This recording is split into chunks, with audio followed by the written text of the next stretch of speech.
Welcome to episode 143 of the Grip Strip Podcast, the championship season edition of the Grip Strip Podcast.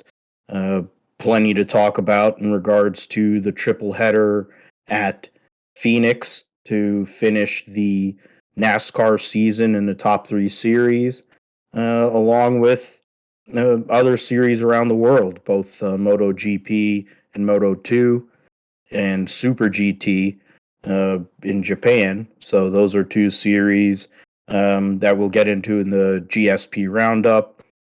We'll also talk about the final race of the 2022 World Endurance Championship at Bahrain and the last race of the Rally Championship in Japan. Before NFL Week 9 discussion and previews and picks for the Brazilian Grand Prix. And our usual segments, Josh, the Sim segment, and the like.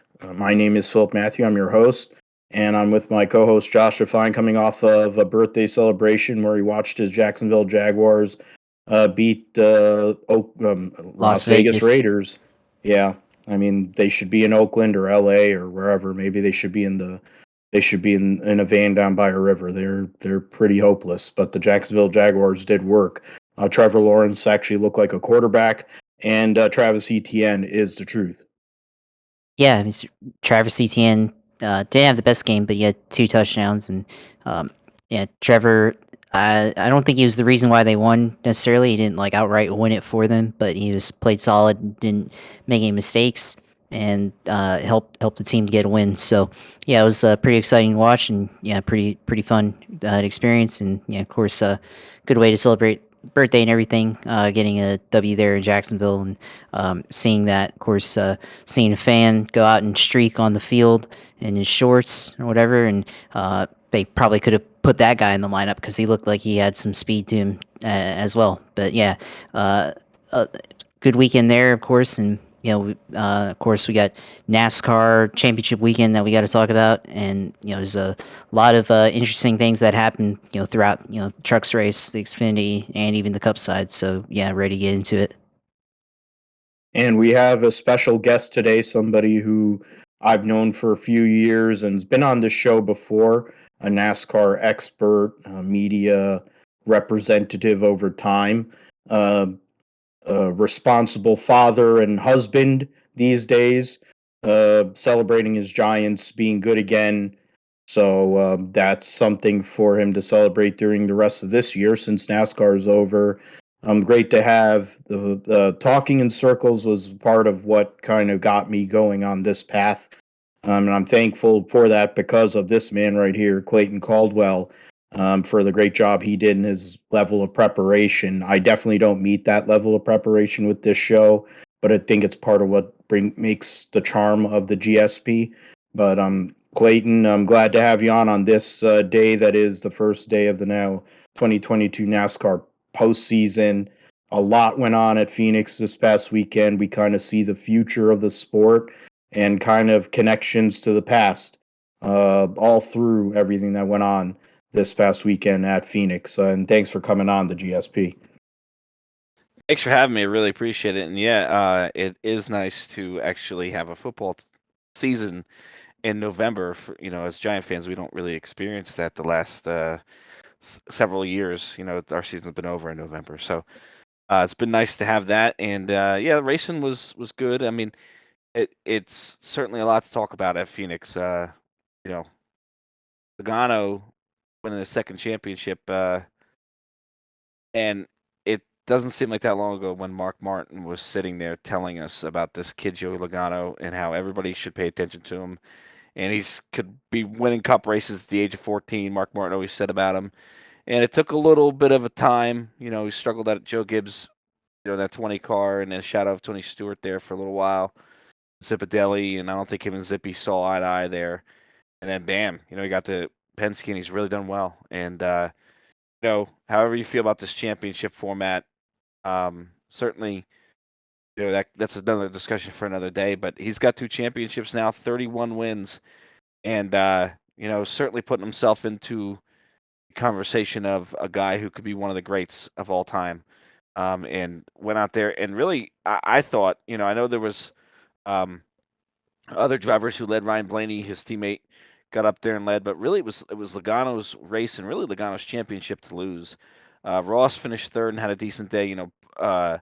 Bell, you know, uh, he had some issues, and not to totally take over or say anything, but poor Christopher Bell. I mean, um, it's tough enough to run for the championship and to have your focus solely on racing, and for him to have his first championship race in the number 20 and just be really um you know have to prepare for a championship, and now all of a sudden the news comes that one of the hierarchy people, probably your boss, I guess the person you probably report to more than even Joe, Coy, passes away, and just the distraction of all that going on, and having to mentally cope with that and then run for a championship.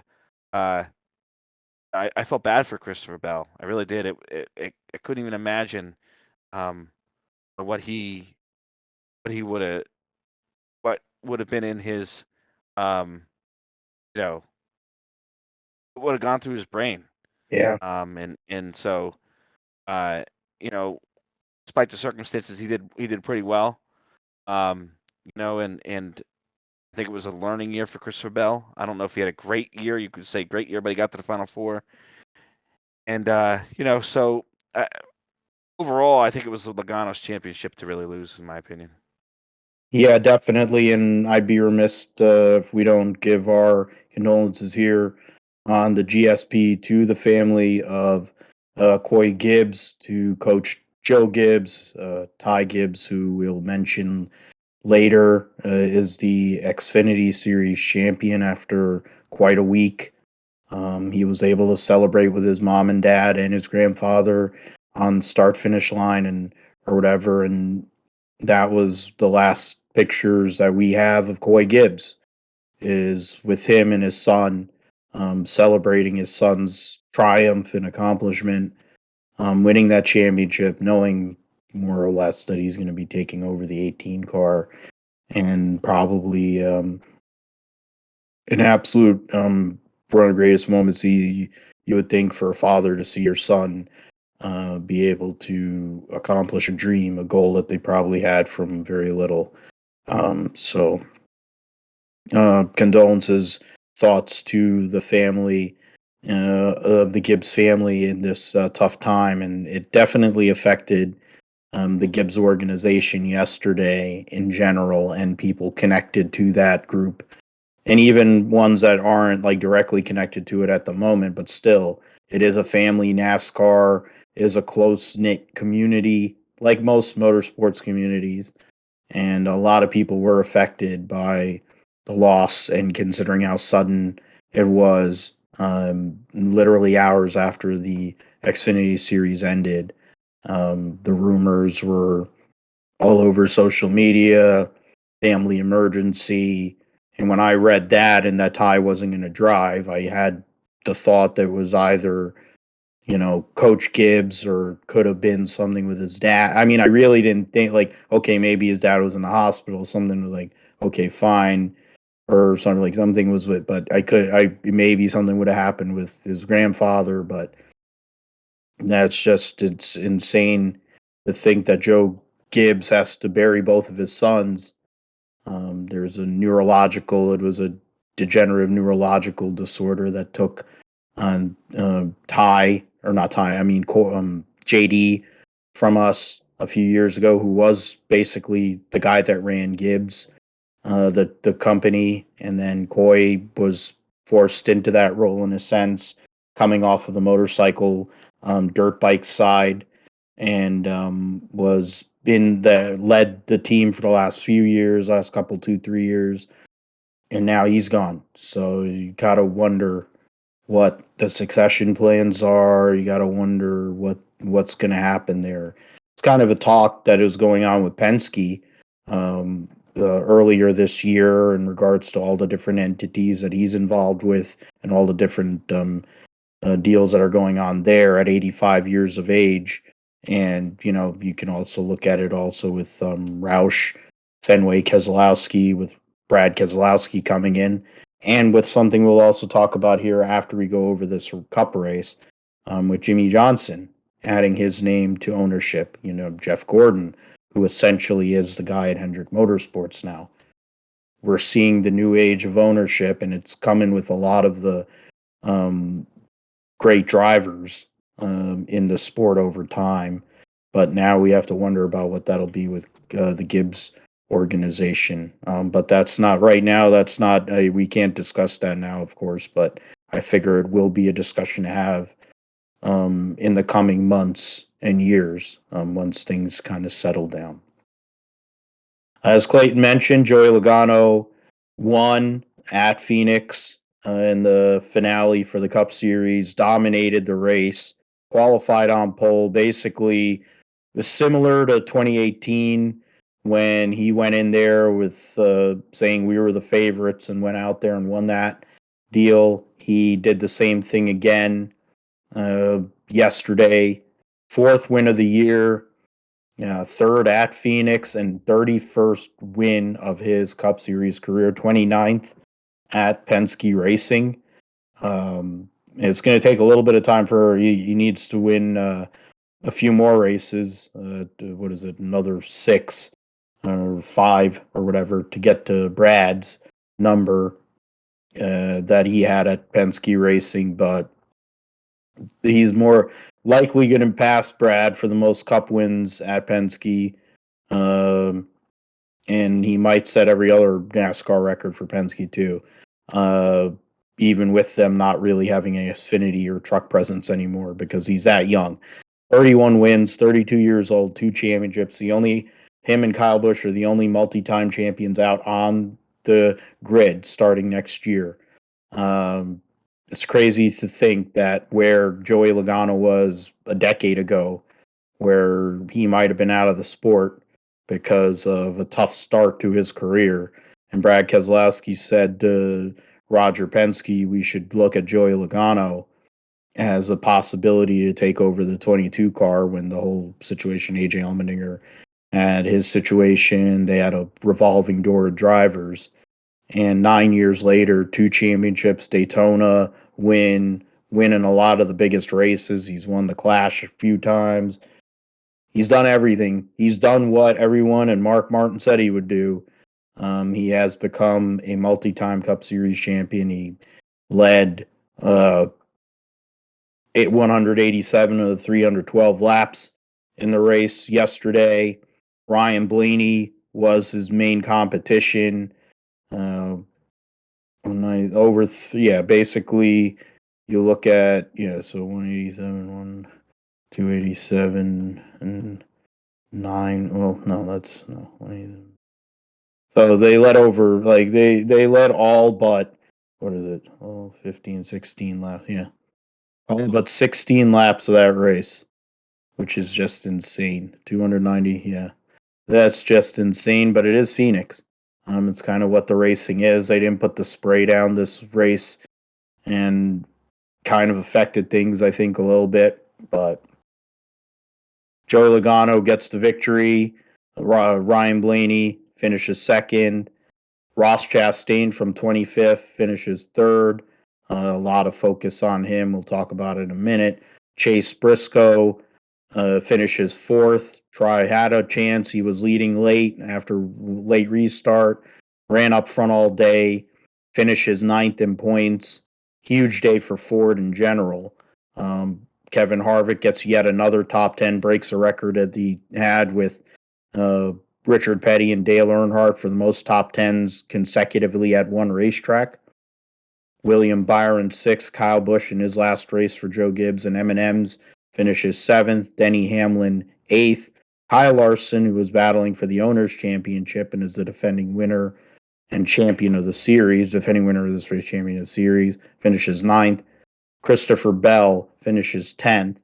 Daniel Hemrick, who was filling in for Ty Gibbs in the 23 car, jumped in, started tailback, and finished 17th. So credit to him. Kind of speaks to the fact that he's pretty good in a Cup car. He can do stuff in a Cup car, but he's not so good in an Xfinity car. Chase Elliott finished 28th. Brad Keselowski caught on fire because of the exhaust deal they have going on there. So, Josh, I'll throw to you first. Joey Logano, 2-time champion, domination, basically said that what was going to happen, and he did it. It's similar to what Tony did in 2011, but it wasn't as much psychological. It was just they went out there and they were prepared. They were better prepared than the other teams. None of these other teams really seemed to have what they needed this whole weekend to do what they needed to do to possibly beat Joey Logano and the 22 team. And now he inserts himself in fine company with the late great David Pearson, being the first multi-time Ford champion since David Pearson. So that tells you how bad it's been for Ford and winning championships in NASCAR. It is true.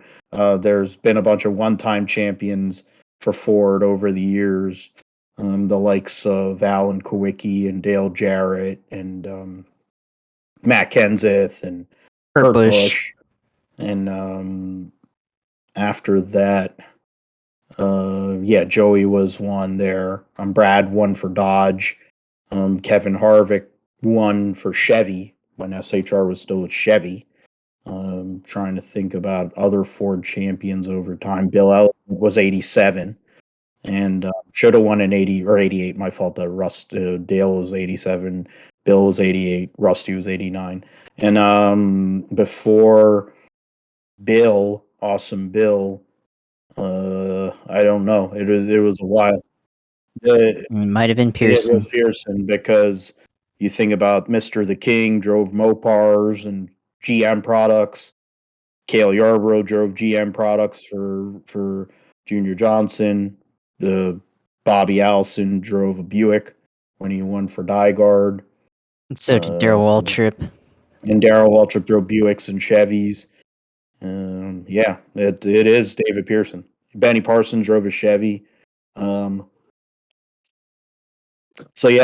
tells you how. I mean, Chevys win the manufacturer's title, but they've also won a lot of championships. It also helps they go with some of the best teams. So Joey Logano goes out there and gets the win, and it really wasn't close. Yeah, I mean, it's not really close at all. I mean, I think as soon as he won the pole, he had a pretty good feeling that Joe Logano was probably going to end up winning the race, and just the way that this race played out with the way that the next gen car races, and plus knowing that the top four are probably going to have, and plus 5 if you want to count Larson in there as well, probably going to have some type of advantage over the field. They're going to have a little bit more leeway. Just complete domination, and it wasn't really close. There's a bit of the part of the race where Ryan Blaney had the lead, and at the end I thought maybe Ryan Blaney might be able to go up and pass his teammate, but either he started to lay off and not put Logano under any pressure, which would have opened the door for possibly Ross Chastain to get up there, but managed to stay behind his teammate and fall into second. So they finished exactly where they started there with Logano first and Ryan Blaney second. But this race overall, and there wasn't really a whole lot of passing once they got in a green flag run. I mean, you had to see variation in tire wear, which, if you had new tires, certainly better than older tires. Look at what Chase Elliott was able to do in the middle of the race and unlap himself and, briefly get back into the top 5 before he got spun out on one of the last restarts. But, just a complete domination by Team Penske and, really Joey Logano. So, crazy how he started the year winning at the Clash. And it was kind of an interesting deal there. And then, he goes out and wins the Southern, or not the Southern 500, but the Goodyear 400. Wins at Gateway. Wins this race. Really a unusual season where we didn't really see a whole lot of domination out of anybody really. Maybe Chase Elliott was the closest to that, but in the final 10 races, he didn't really get the job done.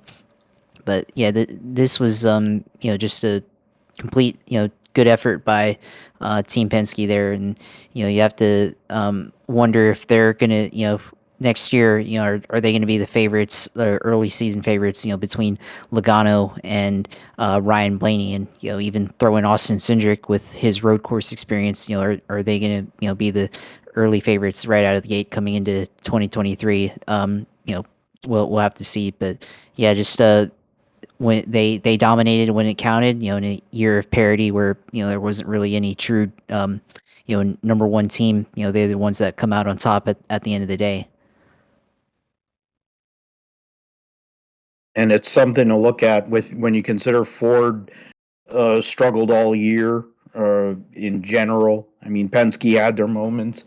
Stewart Haas, of course, with Chase Briscoe early in the year, and Almirola early in the year looked like they had something going, but then that went away.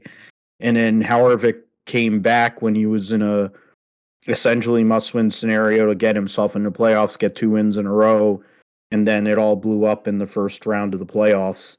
I honestly thought he was a title favorite after his run late in the summer there, Clayton. But we talk about Ford and them coming through and being able to win this championship was just huge going into next season for Penske. First time Penske has won. It's interesting. 31 years he's been involved in both IndyCar and NASCAR together as an owner. First time he's actually won both titles in the same year, which is, I know Ganassi attempted to do that for his time when he was in both series, and he had maybe one shot, maybe two shots to do it with the NASCAR side. But Penske has had way more opportunities over the years because his IndyCar program is elite. His NASCAR program has kind of always been maybe, we compare them in a same type of level as a Hendrick or whatever, but maybe in half a step below. In this case, they come through. But I'm going to go to you in regards to Hendrick. They had 2 opportunities to win championships yesterday. William Clyde Elliott II is the 2020 series champion he wasn't able to qualify that year, and his car was a rocket ship. He came from tailback and won the race with relative ease. I think Jimmie Johnson, that was his final race as a full-time Cup competitor. I think he had the best car, and they wouldn't allow him to win because they wanted the box office deal. I think we talked about it on that show, but whatever, on Talking in Circles. And then last year, Kyle Larson qualified on pole, had the pit stop to win, and won the race. Yesterday, neither one of those cars were a factor. It's like a major factor. Elliott was the regular season champion. He had the most points, playoff points, and he needed every one of those because if he hadn't had them, he wouldn't have made the Final Four. It cost him a chance at the Owners' Championship. And then Larson was off this year in general, wasn't anywhere near as prolific as he was last year in his 10-win campaign. That everyone has said, oh, well, he's the new second coming or whatever, going in there and dominating. He didn't seem as dominant with this car. Does this go down as is this a full-on disappointment for Hendrick Motorsports, considering how they were the best team, I think, for a good part of this season in general? All 4 of their drivers won a race this year. To have an advantage early in this next gen car, Gen 7 package, and to come away empty, that's not what Hendrick Motorsports is about, really. And they didn't have a great day the day before either in the XFinity program. No, I think it's a little surprising, and I think Josh really hit on it when you watched qualifying on Saturday and you saw the speed out of the 12 or the 22, I should say, excuse me, and really the Penske cars in general, and then you looked at where the Hendrick cars were, that needed to have a solid day, and you saw Larson had a good lap, and so did Chase Elliott, but really where near Logano was. And when the first part of the race started, you kind of saw how Logano just took off and was really dominant. You usually see that from when Chase won his championship. You saw that immediately. You saw he went out front and just kind of dominated and just left the field all by himself. And Larson had done that all last year. I mean, Larson did that. Larson was the key guy, and I think it was more of this next gen car in a way was. I won't get into my problems with it, but it it was interesting in a way because it seemed like nothing carried over. Sometimes you'd see a guy in this old car where if, like you said with Harvick, for example, you have a guy who would find something and you'd say, "Up, they're going to find it for the next 10 weeks and really just take off." I felt like with this next gen car at different type of racetracks, maybe it was the margin of error for this car. It just seemed like when somebody had a good week, it didn't carry over at all. You could go back, following week and they'd be horrible. So that was sort of interesting, and I felt like, for Hendrick, Chase didn't have a great playoff. Second at Bristol, but you look at his finishes, aside from Talladega, which is sort of a outlier itself to begin with. Charlotte Roval 20th, Las Vegas he finished 21st, Homestead 14th. Was running decent at Martinsville, but ended up 10th. Kansas 11th. It just seemed like Chase could never really find that momentum in the playoffs, that consistency. And Larson, going into Phoenix was running pretty well. I mean, he you know wasn't great all year, but going into Phoenix, he had some good runs leading up to that race. So you felt a little bit better, I think, about how things were headed for Larson. But again, it just seemed like for whatever reason, things for Hendrick this year really just they couldn't find that momentum, and you knew going in again qualifying. You knew going into this week at Phoenix that was going to be the big deal where you could really weighed qualifying because you sat there and said, "This is basically what you bring to the racetrack is what you got." We we've learned all year that the previous week really didn't matter.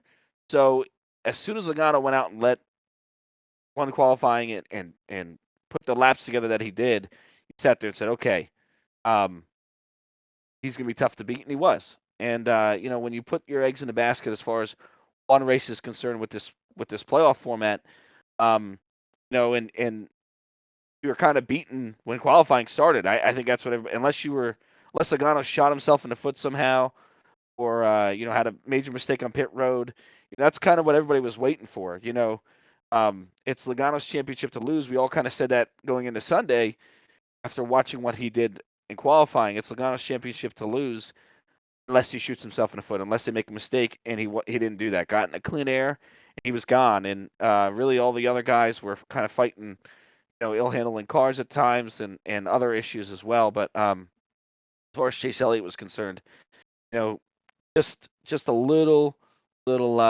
off at Phoenix, and that's all it takes right now. So, I wouldn't say it was a disappointment. Hendrick overall, I felt like I said, it just seemed like the engine that would start and then gets stopped. Obviously, the Bowman deal with the next gen car didn't help things. And I felt like Byron just had a good start to the year, a pretty good start to the year, and then faded as well. So it was a very odd year with this new car, and it's going to be interesting to see next year. Everybody a year under their belt with this new car, and if what we saw in 2022 is going to be the norm for this car, or is it just the fact that it was the first year and everybody kind of had a fresh notebook, nobody really knew what was going into it, and now that everybody's got their notes and they kind of looked at this race car and um, you know got an idea of what it's going to do, is one team really going to, or a couple of teams I should say, really going to shine, and then some of these back marker teams are going to kind of come back down to earth a little bit. It's going to be very interesting to see. But it just seemed like, again, for Hendrick, I think overall, Phoenix was sort of an epitome of what they were all year. They just couldn't find a consistency base to compete with the 22. I can see that. I can see what both of you guys have talked about so far for those three guys. And I'll kind of put it out here. Let's go over. The only real incident that took place that anyone really cared about. I know this because I have a friend who's a fan of William Clyde Elliott II. Was the restart incident that saw Ross Chastain go and essentially he made a move left because William Byron had a bad start. And at the same time, Chase Elliott had a later move to react to that or try to get down low because of the stupidity of Phoenix Raceway and the fact that they have 18 miles of runoff room for a 1 mile racetrack, completely wasting the whole entire racetrack. They could, if you're going to reconfigure it, at least reconfigure it so it actually isn't a complete clusterfuck of a track and maybe make it more racy. That'd be a novel concept. But Ross Chastain got into William Clyde Elliott II, basically ended his day. Clyde sat there with Jeffy, and Jeffy talked him off the ledge because he was going to use a bad word or something, so he was going to have to go to timeout in the pool room or something. Or he might have had to. Well, I'm not going to go there. I'm not going to go. I was going to say something really effed up there, but I'm not going to say it. That's maturity, folks. In my old days when I used to do NASCAR, I really would have went there, and it would have been really disgusting and sad. But I'm not going to do that because it's my show. Clyde fans felt very aggrieved. His championship was essentially over at that point. I honestly thought he was going to slow down and he was going to send Ross, but I guess his car wasn't turning well enough and he couldn't slow down enough to justify this thing.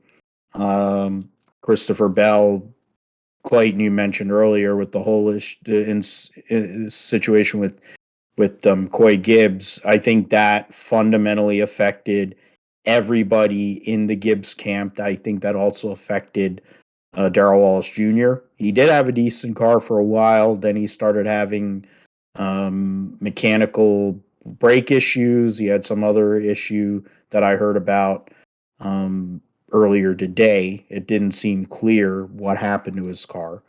The only person that wasn't was, of course, the guy who wasn't directly connected to the whole situation, which is Daniel Emmerich, formerly of Gibbs Racing last year when he won his championship, jumping in the 23 car, and he was able to finish top 20. Christopher Bell winning twice in must-win situations, kind of proving that talent and skill that many people have thought of that he has. Adam Stevens trying to get that third championship and first without Kyle Busch. When Kyle Busch, on his way out the door with Joe Gibbs Racing, said that the breakup with him and Adam Stevens was really the beginning of the end for him at Joe Gibbs Racing. It's similar to Jeff Gordon and Ray Evernham, honestly. And he said that too. It's like we were like Jimmie Johnson and Chad Canals. That's kind of high. That's going pretty high. I think more Jeff Gordon and Ray Evernham based on the statistics. Even though I think honestly, Jeff and Ray set a bar that a lot of people had to meet, which is why Chad did what he did with Jimmy. Point is, both of those guys made the Final Four, and I'm opening this up to the panel here for a first-year team. You brought this up, Clayton, in regards to this Gen 7 car, but for a first-year team with two cars, number one, and to have a team that just 2 years ago was not a factor in the playoffs, which was Ganassi, and to go and be finish third in the race, second in the championship, with a guy that a couple of years ago was running starting parks for insert name team name here.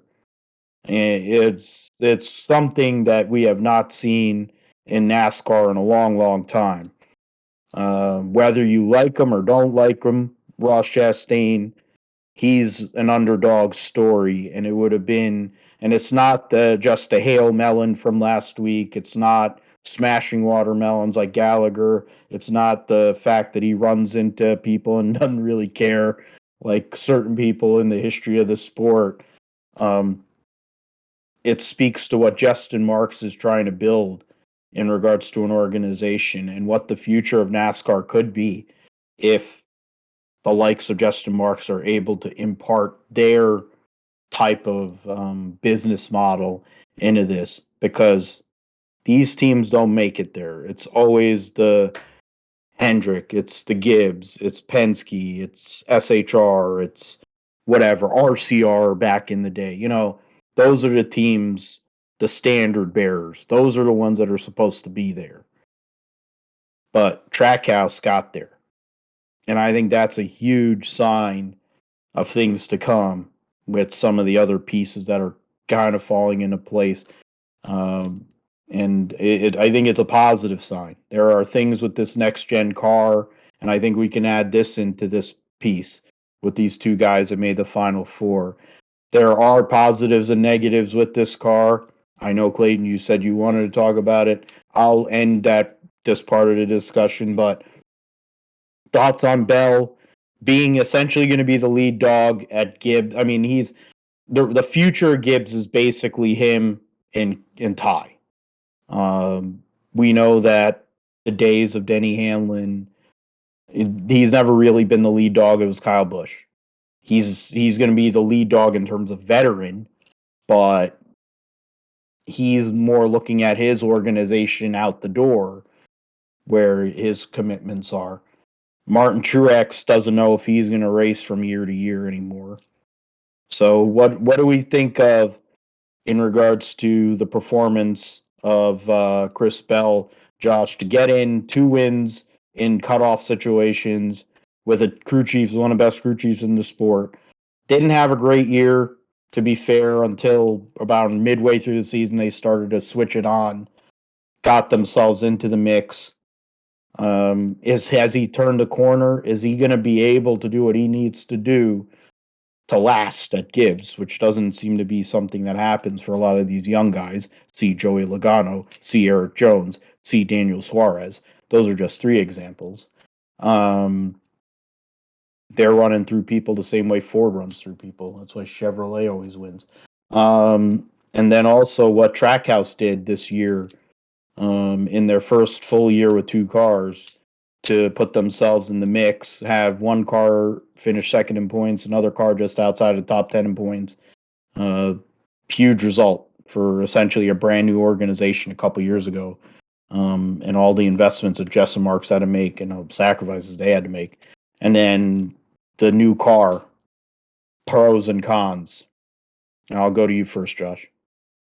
Yeah, I mean, just the consistency really, I think, is what you have to look at between all the teams, not just Chris Bell or Trackhouse, but, every team. And I think really what makes, each of those individual teams, drivers, have some level of success this year is just the way that the next gen car handled. It didn't carry over from what we were talking about earlier. There wasn't really any team this year that really had any level of consistency from week to week where they were truly dominant. This was the first season in a long time where no driver led over 1,000 laps. I think since 2002, so 20 years ago. I think Dale Earnhardt Jr. was the only driver to have led over 1,000 laps, and everybody else led under that. Well, this year nobody led over 1,000 laps, and which is a crazy statistic, considering how in the last couple of years there have been a handful of drivers who each had at least 1,000 laps led, and last year Larson had 2,000 laps led, and just the way that the next gen car handled on a lap to lap basis, where it was really hard to nail the setup on a consistently stable setup where you could expect the car to handle the same way throughout the course of a fuel run or a tire run, and just that challenge I think is what led to teams like Trackhouse coming out and having the level of success that they did. I think also just for Trackhouse alone, they came from just one car in 2021, and then they acquired the assets of Ganassi, and I think that also helped them a bunch. Just being able to acquire all those resources and everything, and come out and be really good out of the gate in 2022. You saw that early in the season with the way Ross Chastain raced at Las Vegas, and then you could kind of see it coming along throughout the year until once they got to the road courses and some of the mile and a halves. They really had good pieces, and Daniel Suarez, he had a career year for his what he's been able to achieve so far, and they had plenty of races where he was really good, just didn't have a whole lot of luck. And then with Chris Bell, I mean nobody really had any saw like what he was able to do until he went out and won a flat track at New Hampshire, and then I think the way that he performed in that race, once he got into the playoffs, you really had to consider him as a somebody that could, come out and be a, potentially a championship Ford driver. And look at how he performed at the very beginning of the chase or of the playoffs, and they ended the first round, and he was on top of the points lead in the standings, and he was one of the or at least the first couple of races he was in first, and he was somebody you had to look at. And then he was on the edge of not making it in, but then he managed somehow to make it in at the Roval, and then had the incident where he got collected with Bubba Wallace and Kyle Larson's deal, but then came back and used tire strategy to be able to get to the lead at Martinsville. And I think if they had found something at Phoenix, we would have been looking at possibly Chris Bell winning the championship this year. But they just didn't have quite the speed at Phoenix as Joey Logano did, and same thing with Trackhouse. They had good long run speed at the end of this race with Ross Chastain, but they just didn't have enough laps, enough time to be able to get to Joey Logano there. So yeah, just throughout this year, just people not being able to hit the setup on a week to week basis, just the intricacies of how this next gen car handles, you just didn't really see somebody, lead on a week to week basis. And, there were times where Toyota was good. There was times where Chevy was good, Ford was good, but nobody could do it throughout the entire season. And, you wonder how it's going to look like next year, once teams, they've got a year of data on this car, if it's going to look a little bit more normal, not as volatile or as parity as it was this year. And there's of course still going to be changes, maybe horsepower changes. Obviously they've already announced that they're going to fix the rear clip for next year, as obviously we had a lot of issues with that this year, especially with concussions and driver safety. So there's still some things that they're gonna have to work out there, but I think the general baseline is there, and probably within the first third of the year, or even less the first quarter of the year, I think you're going to see who's actually good, and who's going to likely be there at the championship for next year in 2023. Clayton, what were your thoughts on those two? I mean, you gave your thoughts earlier about Chris Bell a little bit, but you did say you had your thoughts pro and con in regards to this next gen car. So I figure might as well let us know what you thought. You're coming from the same realm as I did in regards to where our fandom started. We've been in what is it? I think Gen 3 I think, is when our fandom started, Gen 3, Gen 4 era. So now we're on the 7th generation of car. It was a totally different type of car. Essentially, it's a GT3 spec, supercars, V8 supercars kind of spec in regards to the way they made it. Independent rear suspension, sequential gearbox, digital this, that, and the other thing. Um, More aligned with how the car, their actual real life counterparts look. I think they could learn more from what the supercars did with their Gen 3 cars with the Mustang and the Camaro to really see what those cars should have looked like, and also built them more like that. But that's beside the point. But what were your thoughts on Trackhouse and how a new team comes into the mix and is able to actually have a chance at a championship relative to what the status quo has been for many decades, and also what the thoughts on next gen car as we move into 2023? You touched on, I think, a major positive of the next gen, and that is that a team can come in now and compete. And I don't know if they can come in now, and that's a whole nother thing with the charters. But um, you know, Justin Marks did. It wouldn't have been possible, I don't think, with the old car this year. I don't care how good his people were. Travis Mack, the crew chief of the 99, and oh goodness, why can't I think of the guy's name for the crew Bill chief of the Surgeon. one? Bill Surgeon, thank you. They also deserve a ton of credit because they did a great job. And Josh mentioned earlier about Suarez. He had a great year this year. Really showed what a lot of people thought about Suarez, and that he's in a second year with an organization, which is very rare for him. He's been bouncing around a lot, not to any of his doing, just circumstances.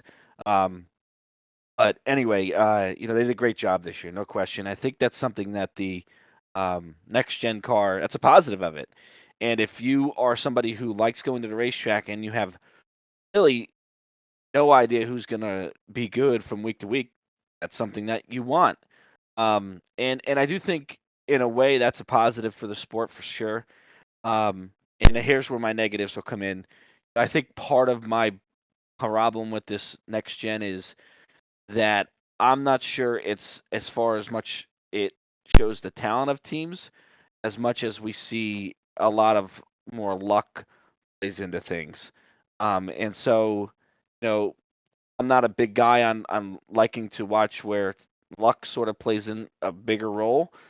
And I think that's part of my problem. You also, you guys mentioned about the safety, and yeah, NASCAR is going to look at it, but they also built this car. They're also the ones who are responsible, in my opinion, for why we need to make changes to this car. So will they get it right if with this new, adjustment they're going to make to this back end of this car? We'll see.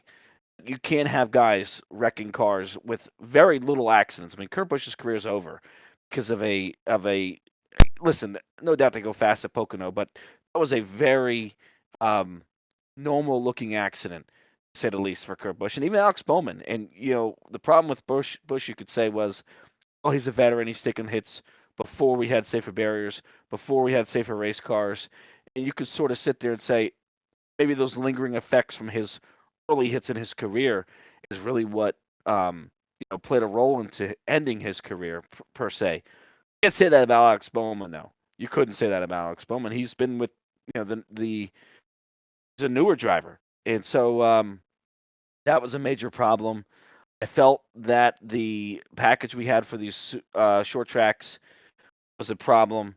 I didn't like that at all. So, and we also had fires, which was another problem, into itself, and then wheels falling off at times or breaking off at times. So, and no doubt, I think certain things can be looked at.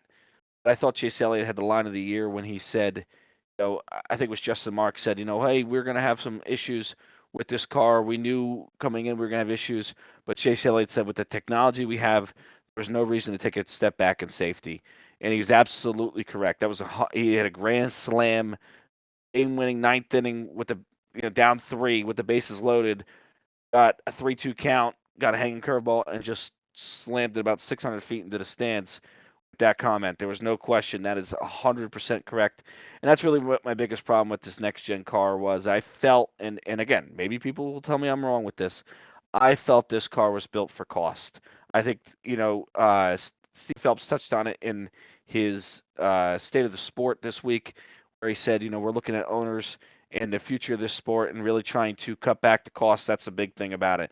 Sure, they want to add to their revenue, but NASCAR doesn't want to add to their revenue too much. They want these teams to limit their spending. And where this started from, I think this Gen 7 car started from, was limiting the owner's costs. I don't care what anybody says. He can tell me until he's blue in the face that this car was the number one goal of this car was safety. I'd call him, I think he's full of crap, to be honest with you. This was about building a car that for these owners and for these teams, at 15 years down the road, we can look at it and say these owners are making money. And I think these owners are making money anyway, but I think they want to make as much money as they possibly can as far as what other sports make, where you're seeing baseball teams or Washington Commanders coming for sale, and it's going to be billions and billions of dollars. I think that's what these owners, these team owners, want to get to eventually. Where if you have to sell a charter, it's going to cost you a significant amount of money. That's why Dale Earnhardt Jr. can't get into it, and it's not a coincidence that Dale Earnhardt Jr. wants to get the Cup now with this new car because he knows that this new car is a lot cheaper, and you don't have to pay as much people to build this new car and all that goes into it. He knows that. He's not a dumb person. He's financially smart. So he knows that this is the year to get in. This is why you want to get in because this new car is going to allow you to make not only a lot of money, but major, major money. And that's why these charters, you're not going to see them be sold. And I think the only way a new owner gets in, and I don't mean to go on to a completely different avenue, uh, but the only way you'll see a new owner get in is if what you see with like Pitbull, where you buy into a team, or Jimmie Johnson, like we saw this week. You buy into a team, you get into a team. That's where these new owners are going to come from. Where we're used to in the NASCAR world, in our world, where new owners would be basically running their own team. You're going to see, I think, owners buy into teams and be part of teams, and that's an interesting, interesting change, which is something that is there. But as far as the racing is concerned, and I'll wrap this up here. I know I went on a little bit of a rant here, but as far as the racing is concerned, uh, my problem is that I think it's again a lot of it's luck based, and I would love to see them open up the horsepower.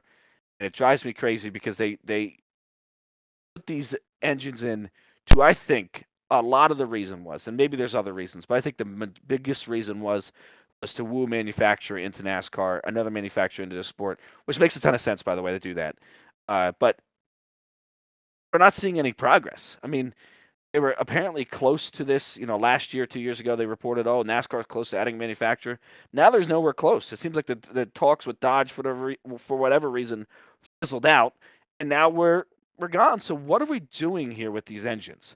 I mean, that's to be honest. If why we created this engine package was to sort of help a manufacturer get in here and establish something, what the hell are we doing now if these manufacturers don't want to come in anyway? Let's just open up the horsepower, bring the racing back to where it should be, where we see cars, that to me would just be a huge, huge win if we did that with the engines. But we'll see. But overall, I think it was a much more competitive year. But it doesn't reward, I don't think, the greatness or the talent. It's more of a lot of luck per se. And if you hit on something for a week, you're in good shape. You're going to totally win races. It's just maybe as a race fan, as a NASCAR fan, I was thinking about this tonight on my drive. I did some driving today. I was thinking about this and I said, I wonder if I have to change my mentality of it's over. What I think of NASCAR and what I grew up as, it's done. You have to change your mentality a little bit. So maybe over the years I'll come to like this new car, but overall I think it's changed the game to where it's no longer that big of a team sport as far as what goes on, Monday through Friday at the race shop. That's gone, and the pit crews for the most part is gone because of the single lug. So, it is what it is. But again, I think as far as the parity was concerned, if that was part of the goal, He certainly did that. I mean, you saw how many winners this year, and 19. right. So that's certainly something good. And like you said, Trackhouse, that's something that would not have happened with this older car. I mean, they might have been maybe be a little competitive, maybe a 15 to 10th place team. They would not have made the Final Four in that old car. There's no question about that. So that's certainly a positive and a good positive for this new car. Yeah, I I just echo wanted to you jump guys. in to what Yeah, go ahead. what Go ahead, Clayton Josh. said about the engine stuff, and yeah, I don't buy that for a minute. That it's because they want to save or get the more manufacturers in. I think it's purely a competition thing. You know, with going back to the old 550 package where they're trying to make things closer on the mile and a halves and the bigger tracks like Pocono, Michigan, and California. Yeah, this is to kind of like balance it out between 550 and 750 with the current 690 horsepower or whatever. And yeah, I agree. They should make it a lot more, 700 or 850, whatever. Because I mean, maybe financially for manufacturers to put in money to the engine program, maybe, but I think it's purely to create competition and try to induce it. It's their way of creating parity by putting in lower horsepower. It's the same reason why we have restrictor plate racing. I think maybe part of it was because to keep them from flying into the stands, but it's really because it made things a whole lot quote unquote more exciting. Yeah, I mean, it's a good point with the horsepower. It's a similar thing that I see on the IndyCar side too, trying to bring in manufacturers, road going technology relevant to what the manufacturers are doing. I also say that, like, you think about Mopar and they're involved with Tony Stewart and NHRA, they have cars that have 900 horsepower, and a cup car is 690 horsepower. So what is that relevant to something that they're doing on the road? Now, granted, I think Stellantis, who runs the Dodge and Ram and all this, but they also with Fiat and all these other brands, they have connections to IMSA and the World Endurance Championship and NHRA. So in terms of Dodge, they see NHRA as a cheaper alternative marketing wise, and it also meets whatever thing they want. But they also have other things that they have in Europe that they can go and around the world that can go and meet those things. NASCAR costs too much to get into. To be competitive, it takes a long time, or you need to be with the right team. Toyota is proof of that, and Toyota's proven over time, over decades, and I've said this on your show when we used to be together, Clayton. Toyota has a history of destroying motorsport series. And to be honest, the charter system and certain things are in place to where the Cup Series ain't going anywhere. That's no problem. But if you look at what the Truck Series has become in the time since Toyota's been in it, which is 18 years, we look at what it was in 2004 and how many people were showing up for truck races to what it is now. And Toyota dominates the Truck Series, but who else is there? There ain't nobody there. In the Xfinity series, Toyota has one team. That's Joe Gibbs Racing. Yeah, there's other teams that run. Sam Hunt kind of has a connection to whatever. There's no real Ford presence. There's a huge Chevy presence, mainly because that's the most readily available.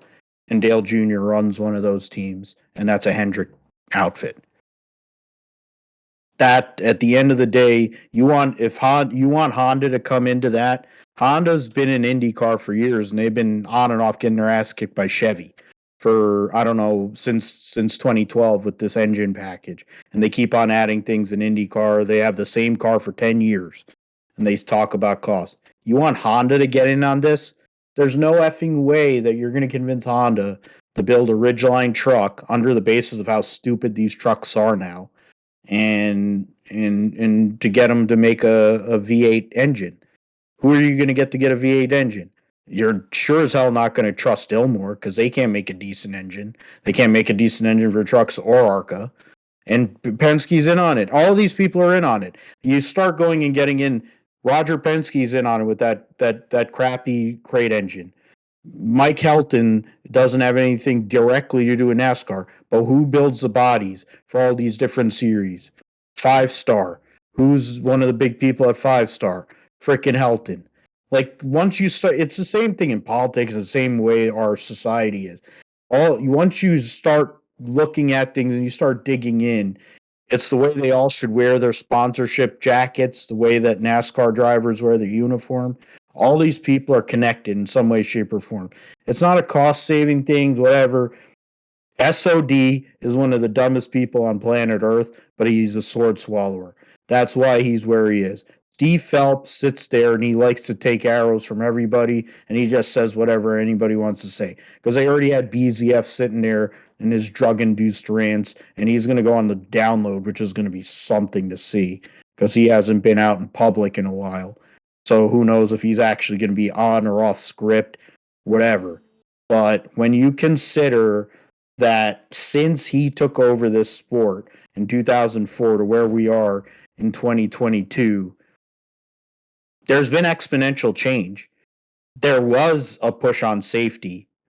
This car has been an absolute failure in that because it's essentially ended Kurt Busch's career, and it could have effects on other drivers because of the way they made the rear of the car and the way they have the case. They've encased the gear cluster relative to the gas tank and how rigid that section is. NASCAR, from when Clayton and I first started watching, the back end, if you went and owned a rear end, you went and slammed the back into the wall, you're crushing that thing all the way to the window.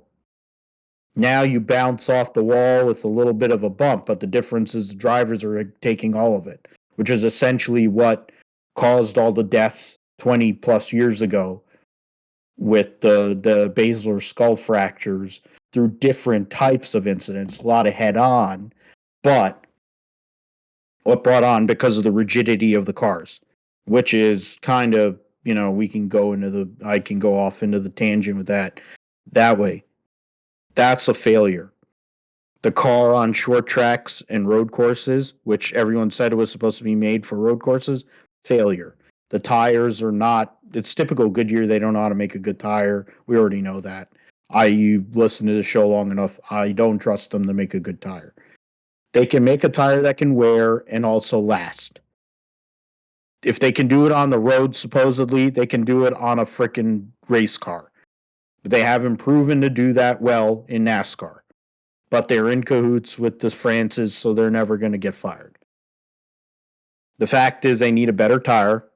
I don't care that it's a single lug and it's a big rim. It's more road relevant than a 13-inch rim and whatever tire that they were using before. That's more road relevant. I understand why they're doing that.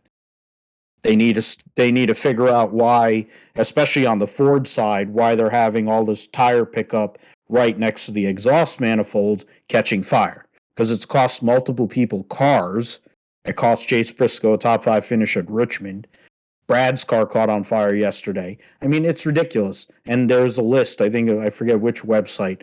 The two guys on the one website, they make all kinds of good lists. They made that penalty list for people who hooked other people. Now they did a list for all the people who caught on fire this year. So the next gen car has that issue with the way they have the packaging of the exhaust relative to where like the rubber and all that. There needs to be another like barrier so that the rubber buildup doesn't get into the wheel wells. I was joking around with a friend of mine. It's like, you might as well just spray WD-40 all up in the wheel wells and then you wouldn't have that problem. But then they probably say it's illegal anyway. I bet you that Brad probably wanted to do that with RFK, but then they would have failed him for that too. But I think it was good on 1.5 mile racetracks, which is, I think, what they're trying to fix. But you can run 1,000 horsepower. You run 1,000 horsepower on any track up to 1.5 miles or up to 1.25 miles and road courses. then the 1.5 mile racetracks, 2 mile racetracks, the super speedways, you run your specific packages. Fine. At that point, you don't have to do any aero thing. I would say take the back what do you call the rear diffuser off the car on short tracks and road courses. Test it, see it. I mean, we already have Jess and Mark saying we should run 5 to 6 cars at Charlotte at 1,000 horsepower and see how that would be. If one of the owners in the Final Four thinks that that's an idea, maybe they ought to do that. Just saying. So the car has its pluses. They are going to do new things next year. They're going to run a street course race for what it's worth next year for whatever effing reason. They're going to still be on dirt. They're going to still have all these unique scenarios. They're going to run North Wilkesboro next year for the All-Star race on a very old surface. They need to figure out these things if they want this car to progress and keep fans. That's what it is. The old school fans, the people that have been in it a long time, the way out there's the boomers.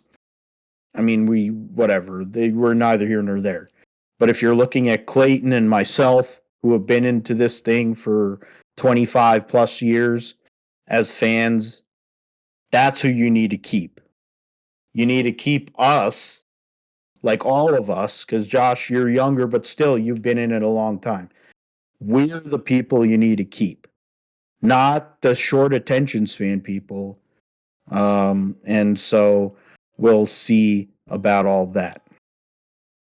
We'll get into the Xfinity thing here. Of course, with the news that Ty Gibbs he wins the championship. His father passes away right next day, which is just sad and horrible. But for Ty Gibbs, over his career, he's proven to be a very tough competitor, for better or worse. He's gotten into a lot of people. He has shown a general lack of awareness in regards to his how he behaves or how he does things.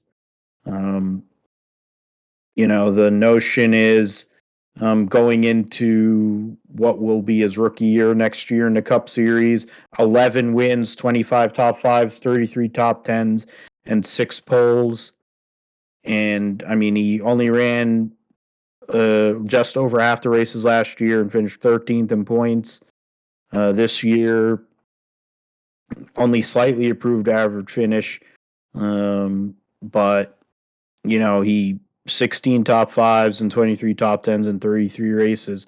It's hard to get around. It's hard to beat. He beat 3 junior motorsports guys. All of them during the day figured out a way to eliminate themselves. Josh Berry on a late restart got out in the gray and hit the wall.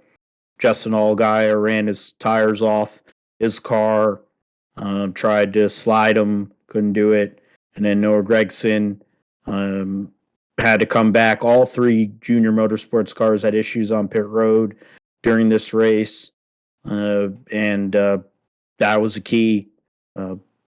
Gibbs had the pole or had the first spot on pit road. Good pit stops all day. He led the most laps. He had the fastest car. Even when he was in traffic, he wasn't really in trouble. It really wasn't much of a factor. The top 3 were the top 3 in this championship, so it's not that shocking. They led the majority of the race, all but 14 of the 200 laps. So 186 of the 200 laps led by those 3 guys. So that championship, it isn't that shocking. I mean, yeah, Gibbs had his moments, struggled at times during this season, but in the grand scheme of things, Ty Gibbs goes out there, wins the last 2 races of the season. He hadn't won since Michigan in August, but and then Gregson had kind of set the tone. He had won 5 races since that point. Allmendinger had won twice. Barry had won once, and but Allgaier, yeah, that's an interesting thing. But I'll throw to you, Clayton, before you get off here. Ty Gibbs. I mean, it's a bigger situation for him now that he's now lost his father. But to win a championship, make his dad proud, pretty big deal for him in a time where he was under a lot of scrutiny for his actions and the way he's gone about business. No question. And he was able to step up in a big moment and pull off a victory. You got to give him credit, especially with, like you said, the distraction of, and I think part of the idea behind a lot of people calling him out was that it was sort of a distraction. They wanted him to be distracted and focused on the task at hand, and he went out and much whooped them. I mean, I know Gregson and Allgaier kind of had a little bit of they led a little bit, and they were right there, second and third. But Ty was pretty much in control of that race all day. And I know probably Joe Gibbs could put all their emphasis on that 54 car um, to win a championship and use the other teams to do that. But I know for a fact there was some. And not to get too, with everything that was going on, but I know for a fact there was some internal problems there with Toyota and even Joe Gibbs Racing. So for him to put that away and kind of just put it in the back of his mind for a race and win that championship is great. And as much as people might not like Ty Gibbs, with what happened on Sunday morning or Saturday night, whenever it happened, you have to feel great for him that he was able to win the championship, and that was really the last thing his dad saw was his son win a championship. So, and celebrate a championship with his son. So world works in mysterious ways, and for Ty to go out and win that championship the way he did, it certainly was it was storybook, and there was a deeper reason behind it. But for him to step up in the way he did with all that was going on, was really, really something I think shows how good he is as a race car driver for sure. And Josh, I mean, we go and contrast that to what Junior Motorsports had going into this race on Saturday. You have 75% of the Final Four. You have Sam Mayer, who of course has a obvious beef uh, with Ty Gibbs, and okay, so there you go. So we'll go thank Clayton Caldwell for his contribution. Has to get to being dad and get ready for work. But we have to contrast with the response that Junior Motorsports had this weekend. Allgaier's been good at Phoenix over time. Many races there, had chances to win. Gregson won there earlier this year. You have Josh Berry, who's great at flat, shorter tracks. And then Mayer, who made it the most interesting of anything at the end. He kind of held up Gibbs there coming to the white flag and could have right reared him and made it really fun.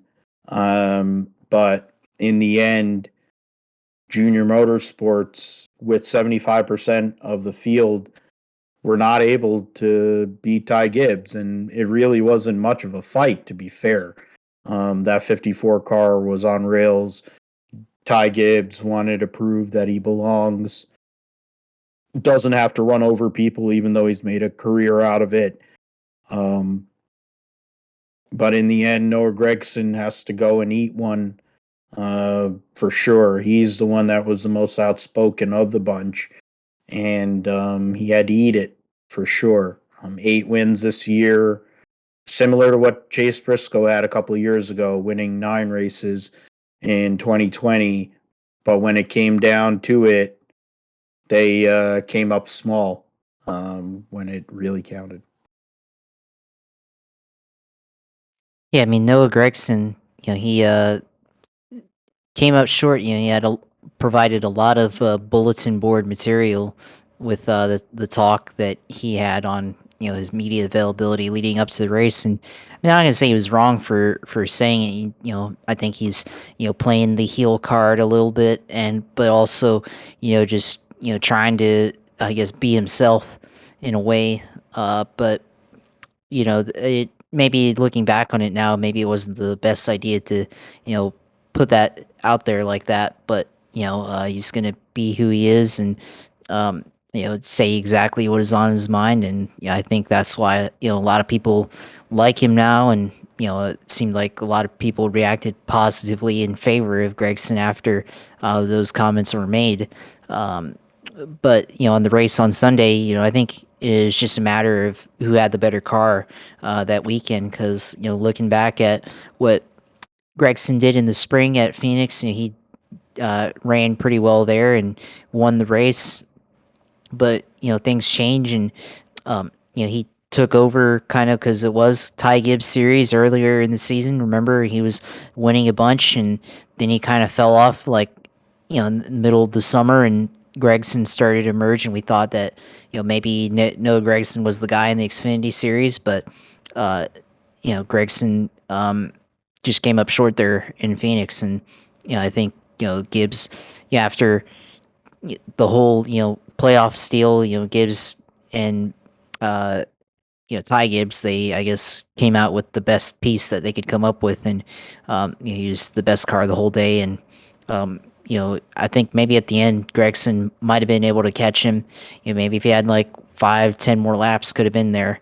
But Gregson tried to send it in there in the last lap, but I think you really got to be within 2 to even or 1/10 a car length or whatever to really be able to close in and put the bumper there to move them over out of the way, or just to try to attempt some kind of pass. And I think he was never that close enough to be able to make that kind of move. And he got a little assistance there with 2 laps to go from his teammate Sam Mayer. Sam kind of pinched Gibbs, off of turn 2 onto the backstretch, but he couldn't do anything more than that because one, he's already got a slower car, and then the other thing is as well, you know, you can't affect the race like that because then it'd be pretty obvious. You can only really have one shot there to maybe help your teammate and affect the race in a type of way, but uh, Ty Gibbs just had a way better car than anybody from Junior Motorsports. So even though Gregson and Allgaier, Barry all led laps at some point, it was at different points of the race, and when it counted the most, Ty Gibbs just had the better car and just beat them straight up. So sometimes that's how you got to do it, and that's how it happens. So Ty Gibbs, of course, wins the championship, and then with the stuff that happened afterwards with his family and his father passing away. Yeah, obviously, it's unfortunate, and maybe people are talking about the thing that would humble Ty Gibbs, and maybe this is the thing that humbles him. Maybe he doesn't have to get wrecked or put in the wall or whatever for what he does on the racetrack. Maybe you know this is his opportunity, to be a better person, race car driver. Now that his father passed away, and that kind of thing. So sometimes, I don't know, sometimes it takes those kind of events in your life to really change, and maybe honor your father, that kind of thing, to change and be a better person. But I don't think Noah Gregson or anything like that. He obviously said comments and he doesn't like him, thinks he's a fake person, all that stuff. But I don't think you'd want to see that happen to anybody, regardless of how you view somebody. That's like the saying goes, you wouldn't wish that on your worst enemy, and I think even Noah Gregson could agree with that. So yeah, just a unfortunate situation. Now we're gonna see who's gonna be the eventual successor to Joe Gibbs, and in the future for Gibbs Racing. So just a unfortunate, situation and crazy that it happened like that. And I think also it's interesting that uh, Coy Gibbs and his brother JD both passed away at the same age, and now Joe Gibbs has to put to rest both of his sons at a relatively young age. So and now he's has to find the successor. So just a really unfortunate situation, of course, and our thoughts and prayers and everything go out to their family and as they go through this situation. So uh you know they just unfortunate that it went down like that, but um at least Ty Gibbs got to win the championship, and they got to celebrate that as a family before on the unfortunate passing of Coy Gibbs. Yeah, it's just horrible. As somebody who lost his father at a relatively young age, albeit he was 62. It's been, what is it now, coming up to this year, it'll be 14 years since I lost my dad. And Ty Gibbs, for whatever the hell he is, this isn't the time to go in on him. We kind of did it last week, and we're probably going to get into it next year when he gets put in the wall a lot, because I don't think he's learned as a driver. But hopefully, the fact that he doesn't have his father and he has to become a man and be a better man and be a better person for his mom and for his grandma and grandpa and for his siblings. Maybe that humbles him. Maybe that makes him a better person. Maybe that makes him a better race car driver. This dude has talent. It's undeniably his talent. To win 11 Xfinity races in such a short amount of time, to be able to win a championship in only his second season. You've won 11 out of 51 races in I mean that's just a really I mean that's just really really good. I mean to win one out of every five, over one out of every five races so far in your career. His cup career has not been great so far. Only one top 10, average finish of 23, but getting 15 races of experience is huge. Back in the day, there were drivers that wouldn't get 5 races. Tony had no races before he started. Jeff Gordon only had one. I think Jimmie Johnson had two. And you're talking about three of the greatest guys of our, previous generation here. Drivers won't get more than 5 races. Kyle Busch, I think, had 5 races before he jumped into a cup car. Um, the thing about, like Joey Logano was in and out of different cars. He drove the 96 Hall of Fame racing car when he was a rookie before he got in the 20 car in 2009. Brad Keselowski drove for James Finch in the Mikasugi um, casino car. So, I mean, you just think about great drivers in the past.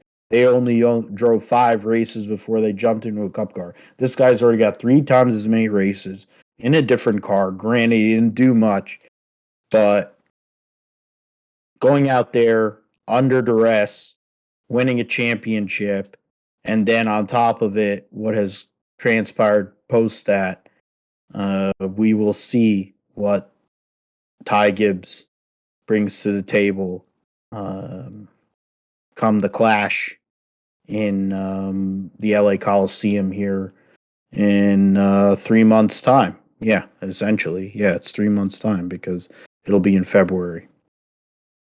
Before we be remiss, we go through the rundown. Gibbs, Gregson, Allgaier, Landon Castle, best finish of the season for him in fourth. AJ Allmendinger finishes fifth in his last full-time race for Colleague. in an Xfinity car. He'll be a Cup car driver next year. He had a great run yesterday. Sheldon Creed finishes 6th. He's going to be back next year for RCR with Whelen Engineering. Riley Herb 7th. Daniel Hemrick 8th. Had a good weekend in general. Needed more of those, and he might have been in the mix. Austin Hills, your Xfinity Series Rookie of the Year. Sammy Smith led 10 laps. I think he's going to be a factor next year in the Xfinity Series. Nick Sanchez for the what's that team? Why am I forgetting the team name? The 48 team. They qualified Machine third. Racing. Big Machine Racing. Thank you, man. He's going to be running a truck next year, but honestly, I thought he was going to be in the 48 car. I think that was, as much as I like Parker Kligerman, I think if Scott Borchetta was trying to build a future and possibly get in the Cup, you'd want to build with a guy like Nick Sanchez, maybe hedge with, I don't know, Rajah Caruth. But I'm kind of thinking Rajah Caruth is going to be driving for Alpha Prime next year. Honestly hope that Rajah and Stephen Parsons are the drivers next year full time for that organization, because both those guys were the two best drivers they had the whole entire season. I mean, I'll say Sage Karam did some work in those cars, but I think Our Motorsports is probably going to want his money. They're going to have him and Parker Retzlaff. They might keep Anthony Alfredo so they can have 3 cars. Kind of foreshadowing or trying to foreshadow Xfinity next year. I don't know if Sage Karam wants to run a full schedule, though. Might be an idea for him and his Nazareth buddy, Marco Andretti, to go and hedge with a car that has points and kind of split the ride. Might be an idea.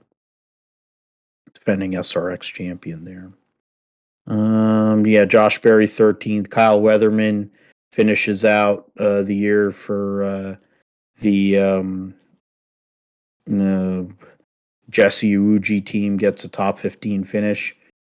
Jeb Burton gets into the top 20 in owners points. Rajah Caruth finishes 17th. And go through that. Kaz Gralla, Stephen Parsons. Dawson Cram was in the 13 car, former guest of the GSP, driving for Colorado. I was hoping he was going to go make his presence felt there, but he didn't, unfortunately. Xfinity Series, trying to see if there's any other news there other than, Brandon Bruckshot Jones is going to be in the 9 car next year with Menards as a sponsor, which isn't a surprise to anybody, which is why that Brass Pro Shops will be on the 8 car. Whelen Engineering will be on the 2 car next year for Sheldon Creed in his second season. In his second season in trucks, he won the championship, so we'll see if that's what comes through this time. Truck Series race, the Lucas Oil 150 saw Zane Smith lead the most laps, win both stages, get maximum points. They went to an overtime, but he ends up getting the victory and finally getting a championship. He's essentially Ford's future in NASCAR as things stand. We got him, or I say we, as on with Ford, but Ford got him from Chevrolet since he was a part of GMS, and I think he probably had a connection to Toyota, but I think he was with Chevy, but he might have had a connection with Toyota, but Zane Smith, Front Row Motorsports, a team that has been an also-ran team in their history, ran a litany of drivers over the past 2 decades in this sport. Bob Jenkins is a champion in NASCAR. Chris Lawson is a champion crew chief, and Zane Smith is, after 2 consecutive runner-up finishes in the Truck Series Championship, he will be the defending Truck Series champion with a chance to defend his title while running Cup and Xfinity starts next year, with the likely scenario of being in a Cup car in 2024, Josh. Domination, I think I have to go into my picks here. Yeah. So I did pick Zane Smith. Look at that. There you go. Neither of us picked Keebler. Okay, whatever. I was wrong. Yeah. We're both wrong on Cup. We're both wrong on Xfinity. You were close because Chandler Smith finished third. So the only one that we got right, I picked the winner, and Corey Heim won Rookie of the Year. Corey Heim finished 7th in the last race. So the Kyle Busch Motorsports trucks finished 3rd, 4th, and 7th in their last race with Toyota. Zane Smith, Ben Rhodes, the defending series champion, had a chance. His teammate Ty Majeski wrecked, trying to make a move that would have gotten himself in position. He won 2 races in the round of 8, and but he didn't have a truck to win on Friday. Probably cost Ben Rhodes a chance to win that championship there because he was on 2 tires relative to Zane Smith, Chandler Smith's 4. John Hunter Nemechek 4th. Stuart Friesen 5th. Grant Enfinger finished 6th. Corey Heim, Tanner Gray, and their David Gilliland's last race with Ford finished 8th. Caden Honeycutt gets a top 10 finish, and Carson Hocevar rounds out the top 10. Lane Riggs started 2nd for Friesen's team. Hopefully they get money for him to run because he's legit. He has ton of talent. He won the NASCAR All-American national title this year. So that speaks to how good he is and how good his team and everything was for him to win a national championship there. Lane Riggs, the son of Scott, every time he's jumped into the 62, that second truck for Friesen has done work. But before we get into the news of trucks, Josh, we have to get into the fact that Zane Smith, after 2 years as a runner-up, possibly not having a job, he is essentially Ford's future in NASCAR. One of the pieces. I mean, you already have a few pieces there with Cindric Briscoe up in the Cup Series. But other than that, Ford don't really have a whole hell of a lot up there. I mean, Blaney. Sorry, you have to include Blaney, and to a lesser extent, Joey Logano, even though he's only 32. But Ford doesn't really have a whole lot of youth.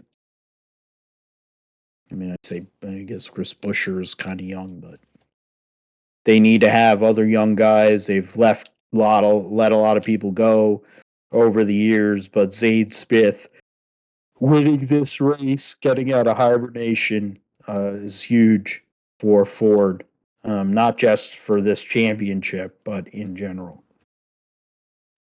Yeah, of course. I mean, I think with Zane Smith, he just is kind of the same situation with Joey Logano on Sunday. He had one of the best cars in the field, started on pole, and won the truck race and won the championship. And it was really his race throughout the whole thing. He just needed to execute at the end, and I think on 4 tires he had the best car, and at the end with Ben Rhodes kind of diverted and went on 2 tires, and it actually almost worked until Ty Majeski spun out off of turn 2, trying too hard, trying to get around Zay Smith on a kind of a Hail Mary move almost kind of, and spun himself out there. But I think Ty Majeski just didn't have the car, but he was damn gonna try something to get around Zane Smith. But uh, I think Ben Rhodes probably could have been the championship winner again if that caution didn't happen. I think he was getting ready to settle in, and his tires were kind of beginning to even out compared to Zane Smith trying to drive up there and get the lead.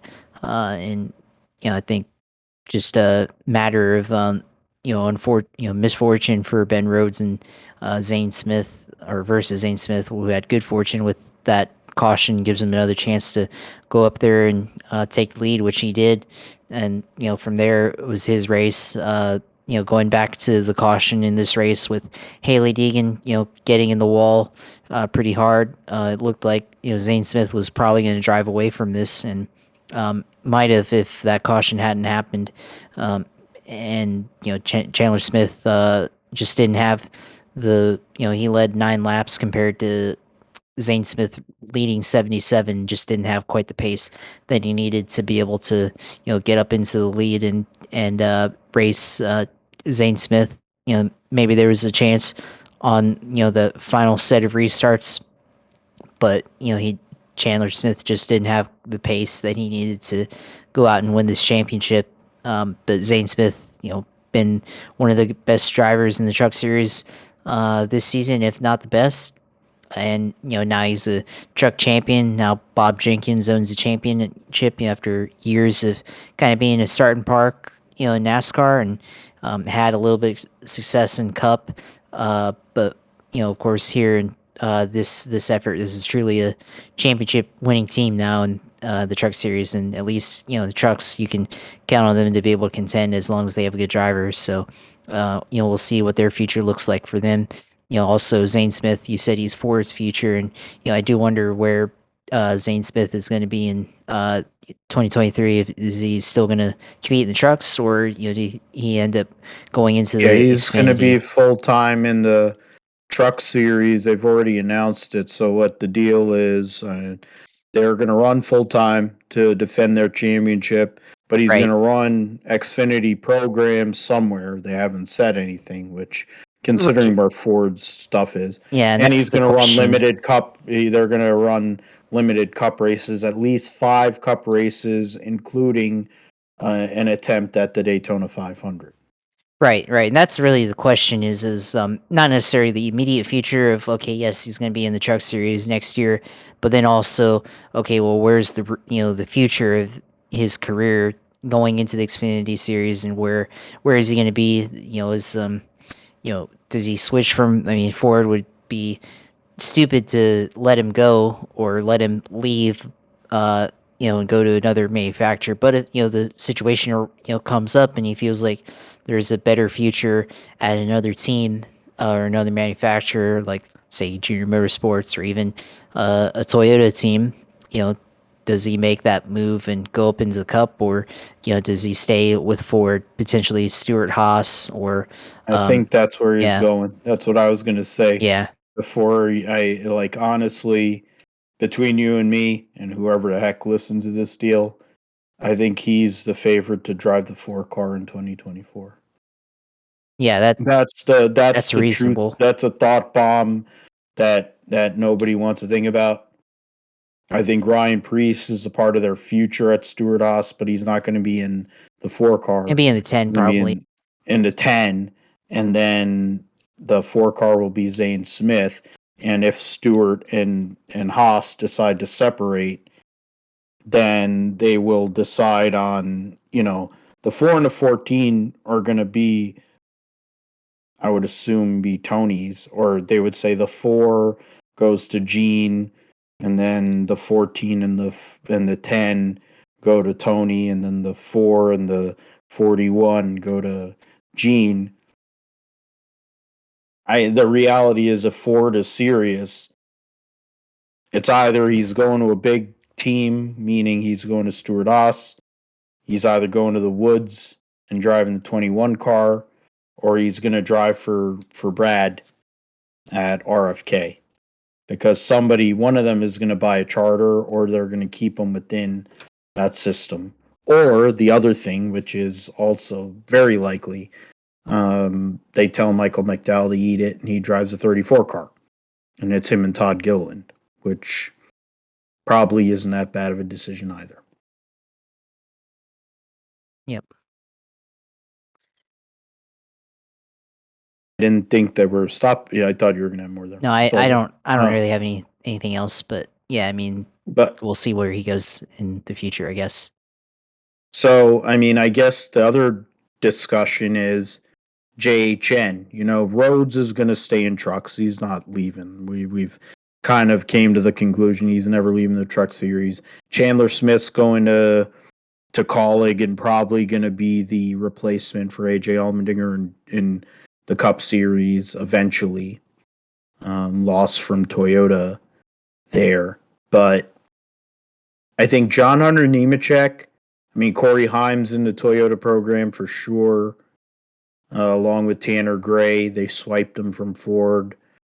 But John Hunter Nemechek and Lane Riggs, after this past weekend at Phoenix, those are the two prospects that are out there. The Truck Series, we're not going to know what the Truck Series really looks like in regards to who's going to compete for a championship.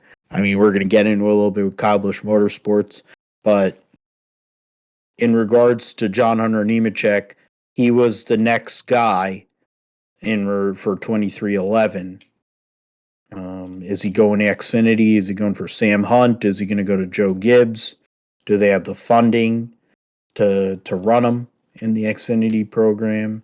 We know Sammy Smith is probably going to be there because he has the Pilot Flying J money there that funded Michael Annett, and Michael Annett's a part of his deal there. And then Lane Riggs, son of a driver who used to be in NASCAR's Big 3 Series, made a career, but he's trying to make it on merit. Will he get the support? Those are the two guys I think we need to talk about. What is John Hunter going to do? He hedged. He went back to Toyota. He was at Front Row Motorsports, mind you, a couple of years ago driving a Cup car. And he won bad. But he went back and he's like, I want to compete for trophies. And he gave away a Truck Series championship last year. And this year gave away a chance to win a Truck Series championship before the Final Four. What is John Hunter Nemechek? That's the real question. What is he? Is he next? Is he somebody that can be a champion in the Cup level? Do we really think he can win one? His dad was able to beat some legends way back when and win a championship with a family-owned organization. But John Hunter has won races, but he's also made decisions and done things that make you wonder if he's the kind of guy that can close. But Toyota thinks he can close. But how far are they going to go to show you that they can close, let alone another guy who's the son of a former driver? What can Lane Riggs bring to the table? I personally think if Friesen knew what was good for him, he'd put him in the 52 and let him run for the championship. And Friesen can go and run his dirt modifieds and win championships too. That would make more sense for HFR. But that's my thing. That's my bias, mainly because I think Stuart Friesen's a cocksucker. But what do you think about those two guys?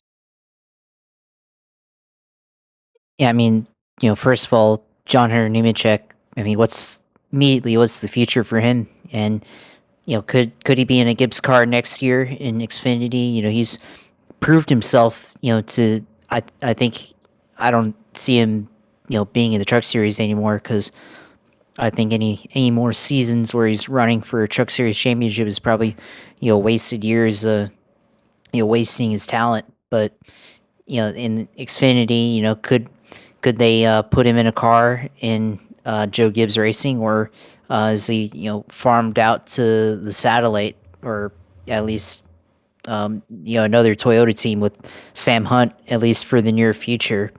And does he stay in that car for a year, and then possibly, with 2311, they've talked about expanding, to 4 teams or at least 3 teams, and already he's, put him self as one of the subs for that team. Of course, he was supposed to be the original sub for Kurt Busch before they put in Ty Gibbs, and also he's subbed for Bubba Wallace at Homestead this year. So he's probably on the short list should 2311 decide to expand in 2024. He could be a guy that's in that car. So we'll have to see. But I think Toyota sees the type of talent that he has, and I think they know that they're probably been criticized a lot for the talent that they've let go, and now they need to figure out how to keep some of the talent that they have on their side. Of course, they're acquiring talent, most notably in the Cup Series with Tyler Reddick going to Toyota with 2311 there. So, they have a chance to continue to keep talent, add on talent. So, we'll have to see. But yeah, I think John Hunter, he's proved himself enough in Xfinity to be there full time. I think at least for a year, waiting on a car, to open up for him in the Cup Series. But that's what I see for him in the future, and I just go back to him being able to run. With Ty Gibbs at Richmond, you had a chance to win there. So, I don't understand why they wouldn't put him in an Xfinity Series car full time in 2023. Yeah, and I mean, what did you think about Lean Riggs before? I mean, we have a couple other things. I guess we'll go from there. So, I mean, Jimmie Johnson joining Petty GMS as an owner, and he's going to be running limited races. So coming back to NASCAR is a big deal. 7-time champion joining another 7-time champion. They should run the 49 car next year. Yeah, that would be something. Yeah, 7x7. Yeah, but he also drove the 44 in ASA, which is why, and is also a Petty number over time. Yeah, That would be an interesting. Yeah, 7 times. I'll always be. Yeah, 49. That would be an interesting play on the champions there, and nobody really runs that 49 car ever since. The only time I remember that was when the BAM racing team ran 49. But other than that, I don't really remember anyone running that number. That'd be an interesting one. I never thought about that, so that's credit to you. So if they run that, then they better give you credit. But Jimmie coming back to NASCAR, trying to make the Daytona 500 after a couple of years away. Brand new car for him to drive compared to being in the Gen 6, driving for a different organization. Will Hendrick have any connection to them since they're an RCR outfit? GMS and Petty have had RCR connections. Will they decide to go to Hendrick for engines? I mean, albeit Hendrick makes their engine program and RCR. I think Chevy has basically combined their programs. So essentially the engine program's the same, but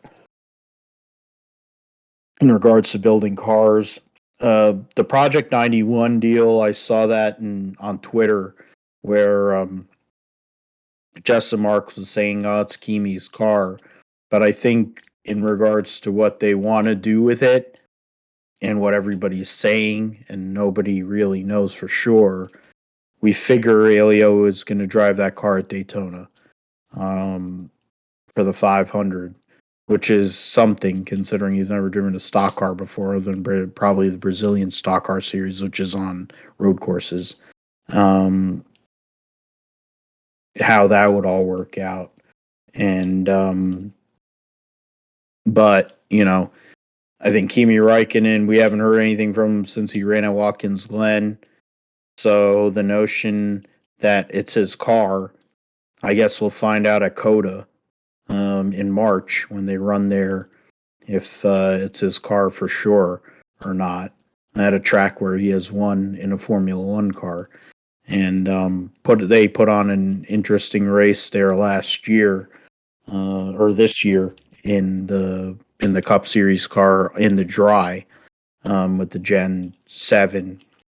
Tony was in the booth while Briscoe was leading the race, and then that went to hell. And then the other piece of news in regards to the trucks before we move on to the roundup is Kyle Busch Motorsports. They're going to run Chase Purdy full time in the 4 truck. They will run Jack Wood for 10 out of the 23 races. And then essentially we would probably think that they're going to run other guys. Austin Dillon's already said he wants to drive a race. I forget Jimmie Johnson. They mentioned that Jimmie Johnson might drive a race in Kyle Busch 51. Of course, Jimmie Johnson's never won a Truck Series race, so he'd add his name to the names of people who have won in all 3 series. So he wants that, I'm pretty sure. And then Nick Sanchez, the defending ARCA Series champion with Rev Racing, will be connected to Kyle Busch Motorsports and making their debut in the Truck Series. So essentially what was the 18 truck will be that team. Who's left from Kyle Busch Motorsports after this Chevy deal and who's going to be running anything, we don't know. But what were your thoughts on all the news items, but specifically Jimmie Johnson coming back to NASCAR as a car owner, leaving the door open to run other opportunities, of course, and then the Kyle Busch Motorsports announcement with who he's going to bring into the fold for 2023?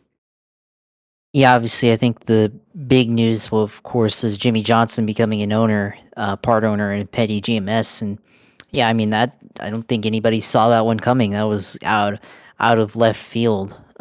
But I guess the situation kind of came out of the similarities with the agents. They both, so Jimmie Johnson and Eric Jones have the same agent apparently, and I guess Jimmie was looking for some opportunities, and his owner or his agent came with a idea and was able to kind of formulate an idea of potentially coming with the ownership plan, and they were able to go and convince GMS and Petty to buy a stake into the team, and it's a interesting development. We'll see with what Jimmy's able to do as an owner. And it kind of follows the trends like we were talking about earlier with drivers becoming owners or part owners of a team. Of course, Denny Hamlin, Brad Keselowski becoming team owners. Tony Stewart,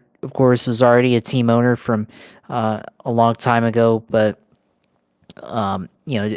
it's seemingly is becoming a trend now that I think all the drivers from previous generation who they've are either recently retired or have already been past retired.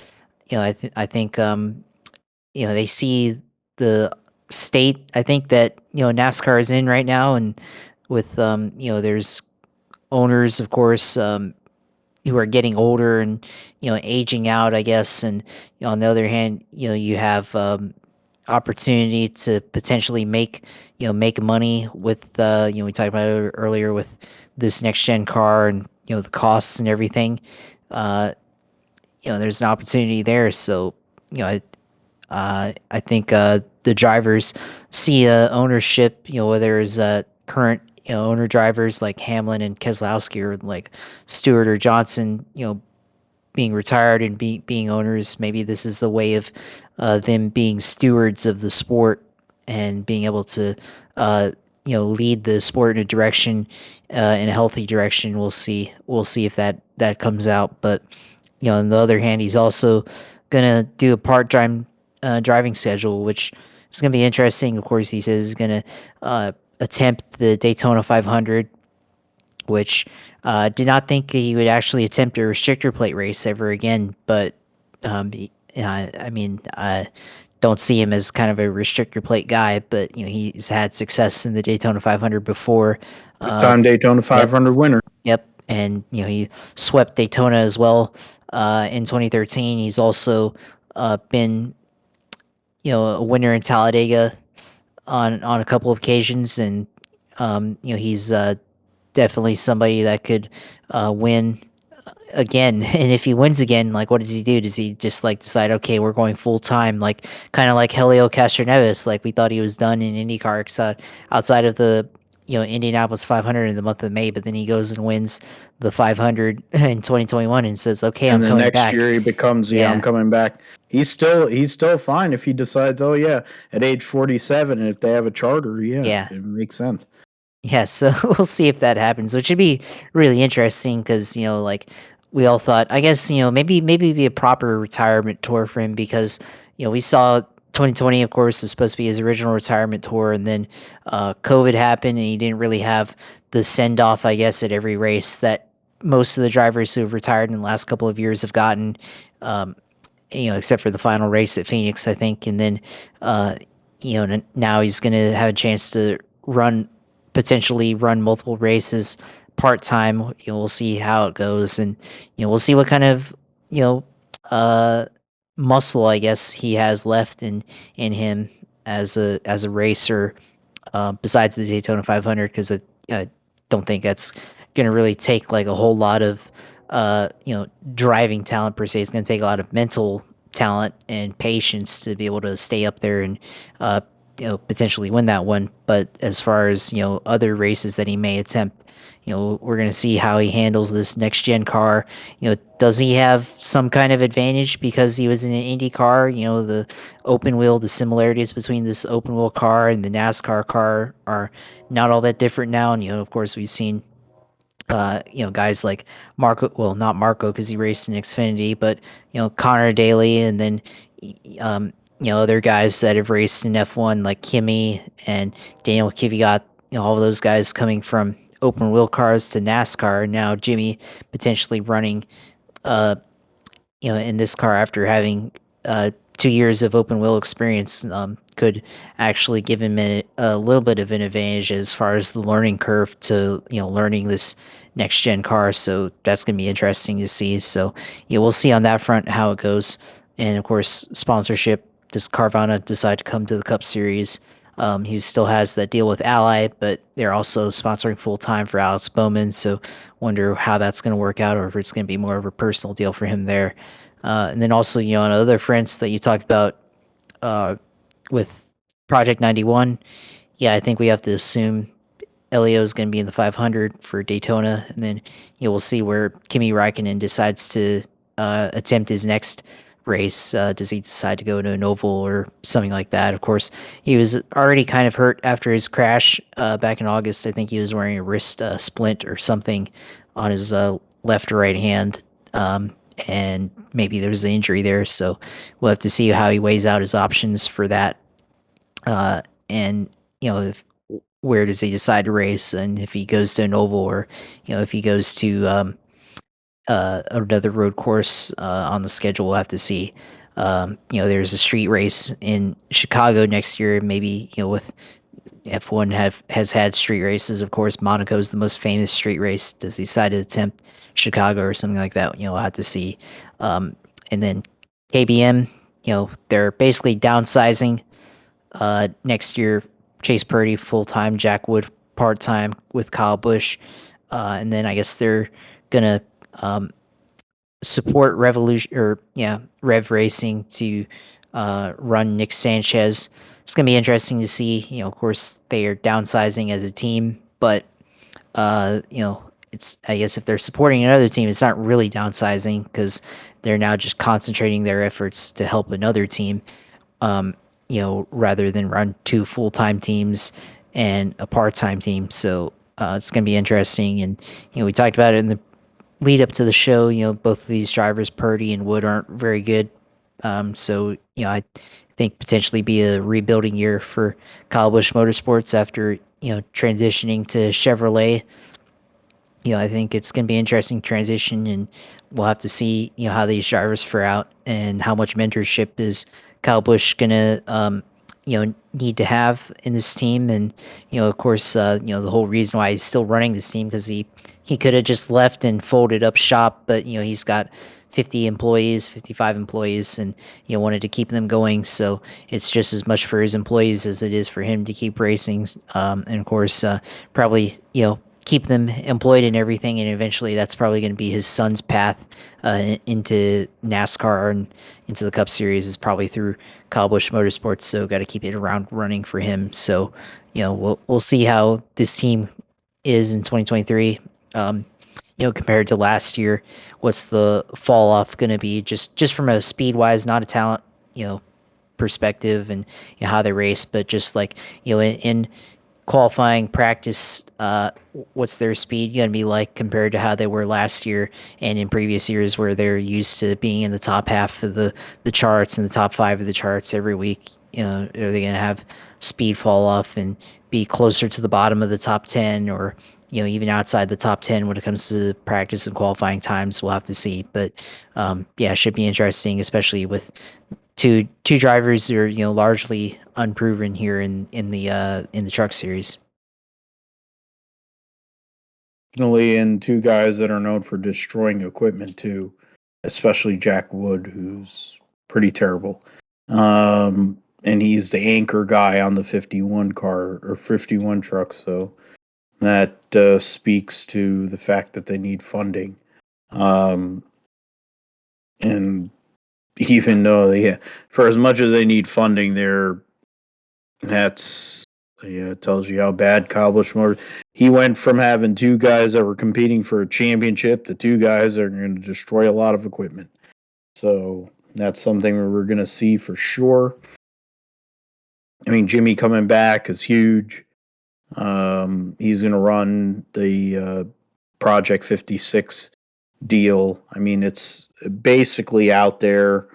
It hasn't been fully announced, but Jimmie, Jeffy, and Mike Rockenfeller are going to be running that Project 56 car. Jimmie, I think, wants to run the double.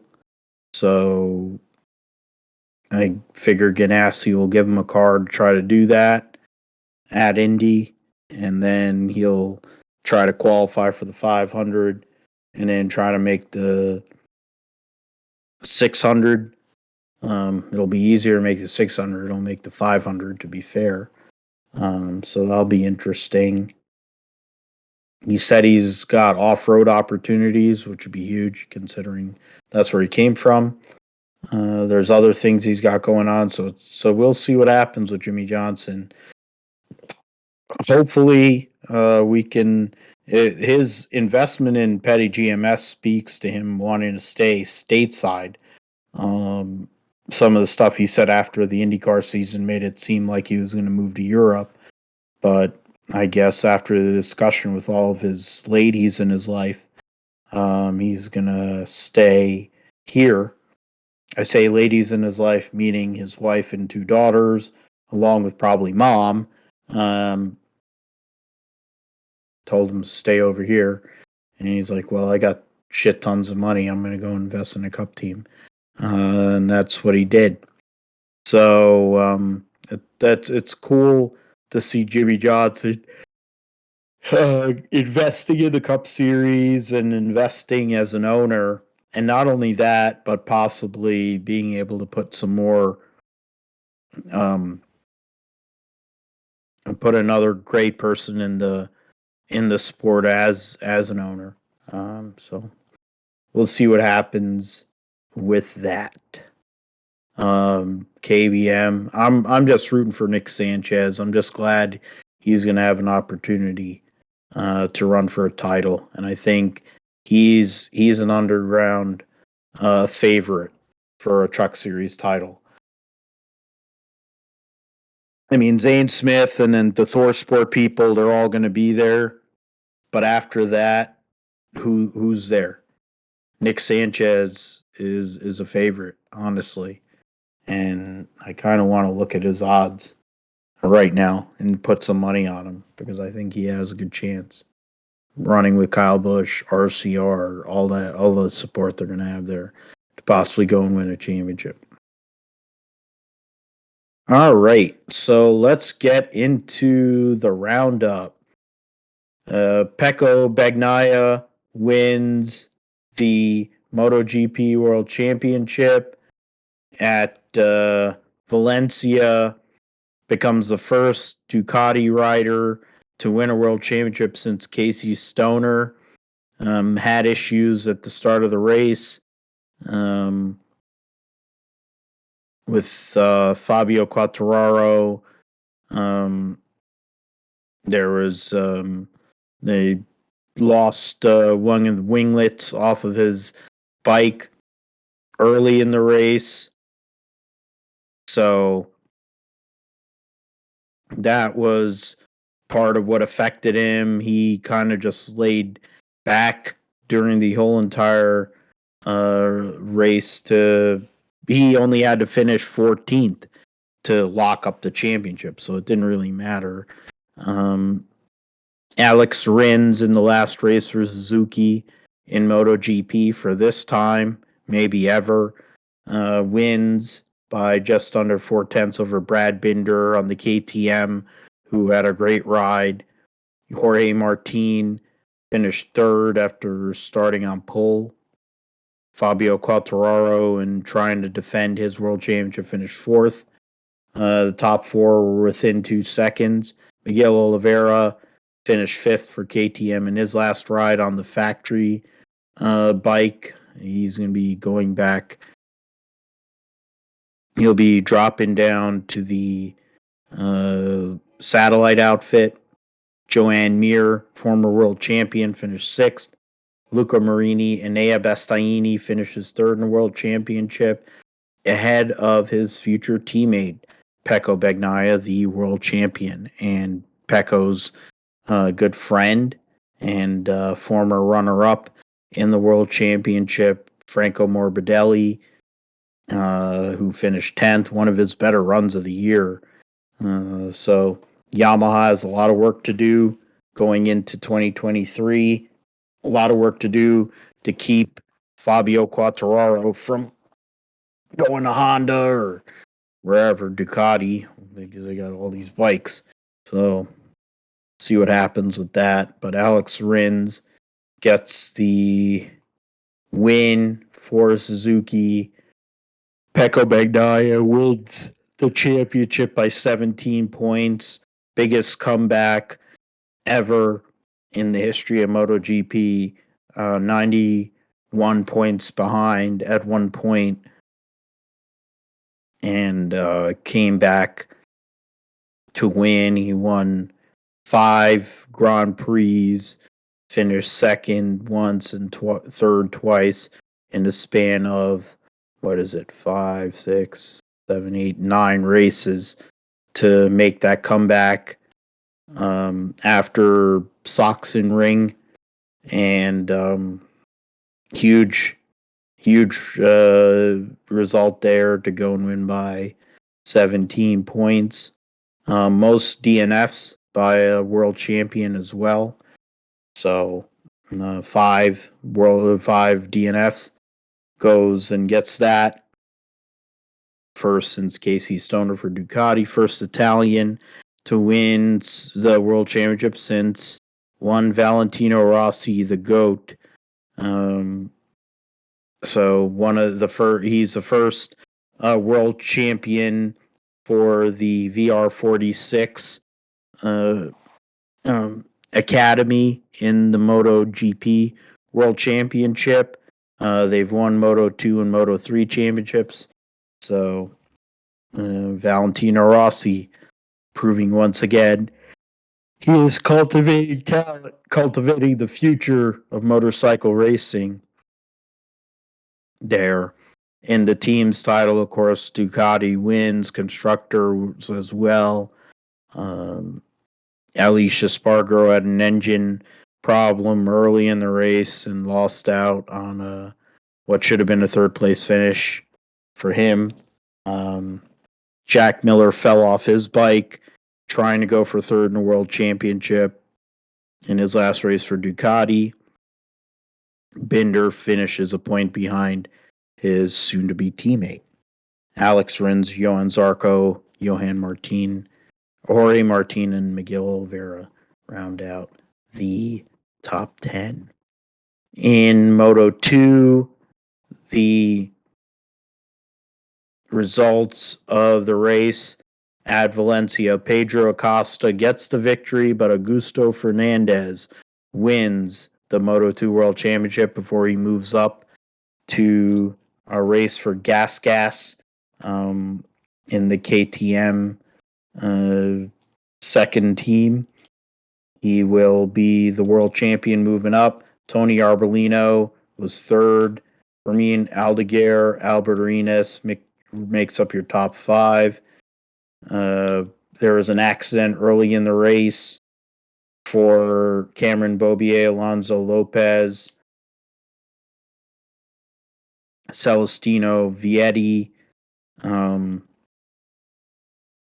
all those guys. I mean, Celestino Vietti had a retirement there early in the race. Cameron Bobier in his last race for in Moto 2 gets knocked out early. He had a good qualifying run there to get him in that spot. Fifth and Alonso Lopez for up to 4th. Yeah, so unfortunate end for Cameron Bobier to finish his Moto 2 career. We'll see what he's going to do next year in Moto America. So it'll be nice to see him back here in the States riding Moto America. Multiple champion there. Sean Dillon Kelly fell outside the points in 18th. Joe Roberts was the last point scorer in 15th. The point standings, Augusto Fernandez wins. Iagura didn't get any points there. He didn't get any points in the last 3 races, or last 2 races. I don't know what that is there. Yeah, last 2 races. Aaron Canet finishes 3rd. Tony Arbolino 4th. Pedro Acosta 5th. Joe Roberts ends up finishing 9th in the championship. Bobier 17th. And Sean Dillon Kelly 29th in the World Championship for Moto 2. In Super GT, Bertrand Baguette and the Calsonic Impul team, the Calsonic Nissan Z these days. It used to be the GTR from the old Gran Turismo days, but now it's a Z. Wins the first title for Nissan since 2015 in the GT500 category, and the first win for the Impul team since 1997. So 25 years for the Impul Z Nissan team to get the championship. Naoki Yamamoto, or no, that's the winners of the GT. The Kazuki Hiramine and Bertrand Baguette, the former IndyCar driver who has raced in Japan for many years, to go and get that victory. I mean, JP De Oliveira, who's been in America running sports cars and stuff, won the championship in GT300 and the Nissan GTR. Hideki Muto, former Andretti Autosport IndyCar driver in the IRL, won for ARTA NSX in the GT300 category. So, you can go on to results here. Yeah. The Calsonic Impulse Z team finished 2nd. Their closest rival in the number 3 Craft Sports Motul Z, Nissan, Chio, and Takaboshi finished 4th.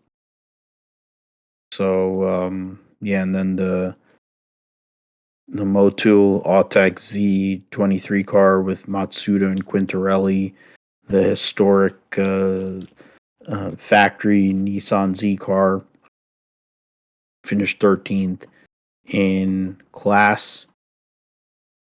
Finished only ran late laps. They got in an accident with this Sard Supra in GT500. I don't know, GT300. You talked about the Arta NSX, Hideki Muto, Kosuke Matsura, former IndyCar driver, finished 2nd in a Lamborghini. And then, as I mentioned, I was trying to look for where the GTR Nissan finished. It's not anywhere up close. Yeah, they finished 19th. Jesus. Oh, so they didn't even have to. They just had to show up. That's what that was. All right. Well, credit to them. Nissan gets both championships. It's nice. And it's a good day. Nissan gets both championships in Super GT. Excuse me. In WEC at Bahrain, last race of their championship here this year. The standings going into the final race, there's a tie between the Toyota team, Sebastian Buemi, Brendan Hartley, Ryo Hirakawa, their car, and then the Alpine of Negral, Lapierre, and Vaxivier. So that we'll see. Whoever finishes out of the other will win the Drivers' Championship there. LMP2 teams, Joda Sport has the lead over United Autosports, and it's more than 25 points. So 9606, yeah. Yeah, they have more than a 25-point lead. So Joda Sports won that. GTM has a TF Sport has a 20-point lead over Northwest AMR. Both are Aston Martin teams. In Hypercar, it's Toyota's already won because they have a 26-point lead over Alpine. Cup for GT manufacturers, that's going to come down to the wire. At this race, only 1 point between Ferrari and Porsche. LMP2 drivers, Roberto Gonzalez, Antonio Felix da Costa, and Will Stevens are up by 28 points on Oliver Jarvis, Josh Pearson. So that's basically done.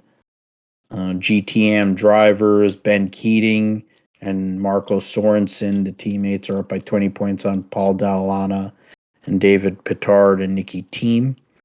So we'll see if Ben Keating can win that championship before he moves over to Corvette racing next year for GTM. Alexander Perguidi and James Collado are the GT Pro leaders by 11 on Michael Christensen and Kevin Estra, the Porsche drivers, and 14 on Jimmy Bruni, who's also a Porsche driver. So Ferrari versus Porsche there. Going into the finale at Bahrain, plenty of stuff to get into after the race. Iron Lynx will be running the Lamborghini LMDH program and also running Lamborghinis in GT, including running at Daytona and the Michelin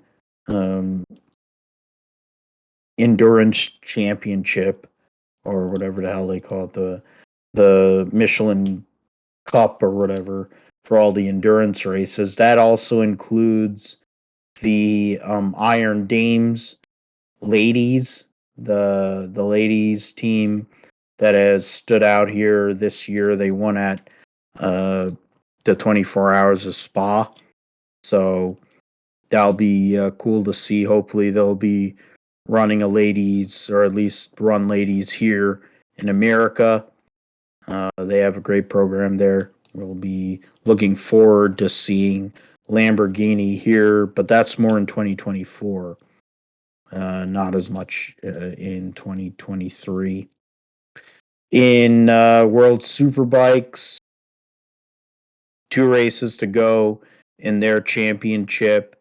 The standings, basically, Alvaro Bautista racing for a World Superbike Championship. He is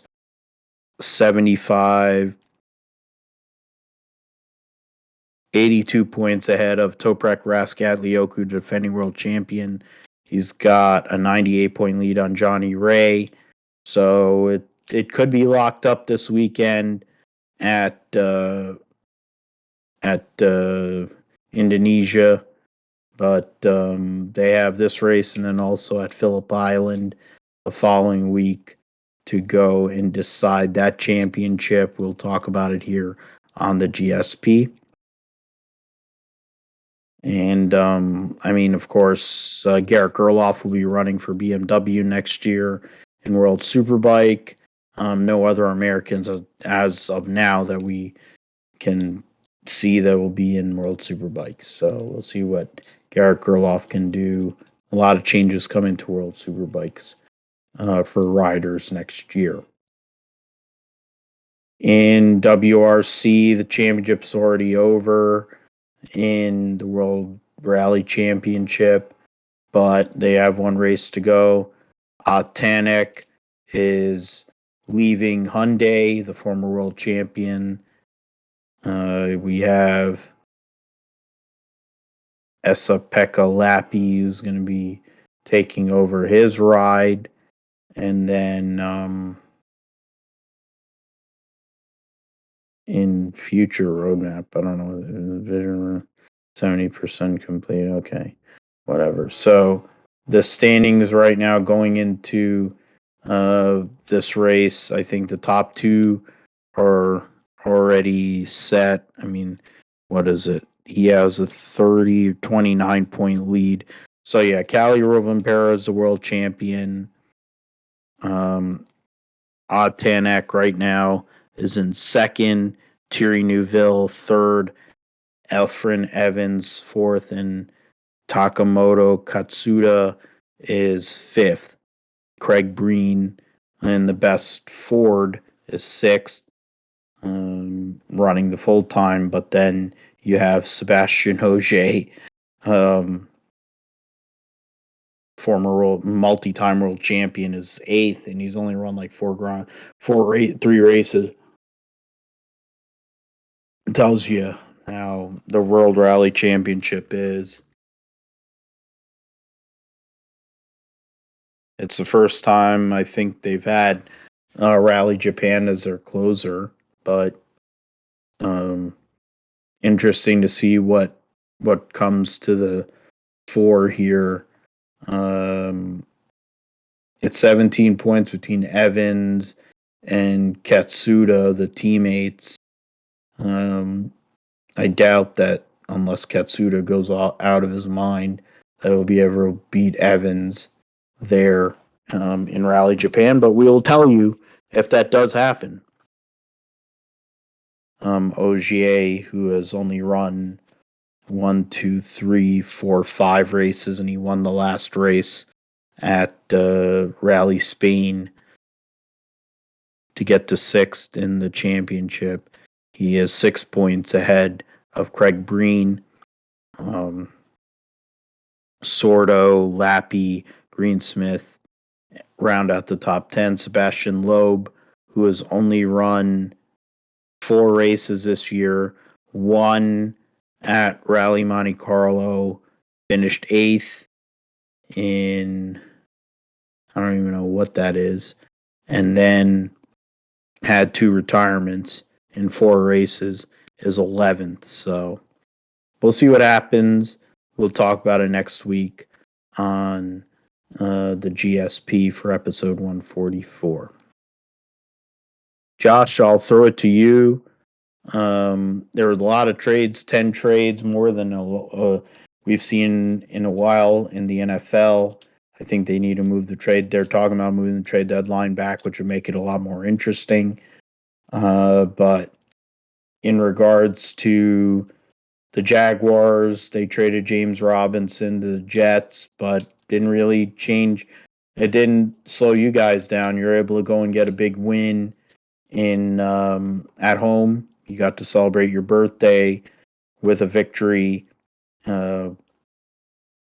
Keep yourselves in the hunt, sorta, in the AFC South, because the Colts are basically done now, with Jeff Saturday now becoming their coach.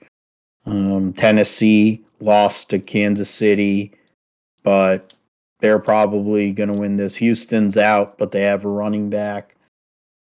Jacksonville's in this division. They have an outside chance of winning, getting themselves in the playoff, but it's going to be very tough, and they're not going to have a very long playoff run if they do get into the playoffs, but they still have a chance.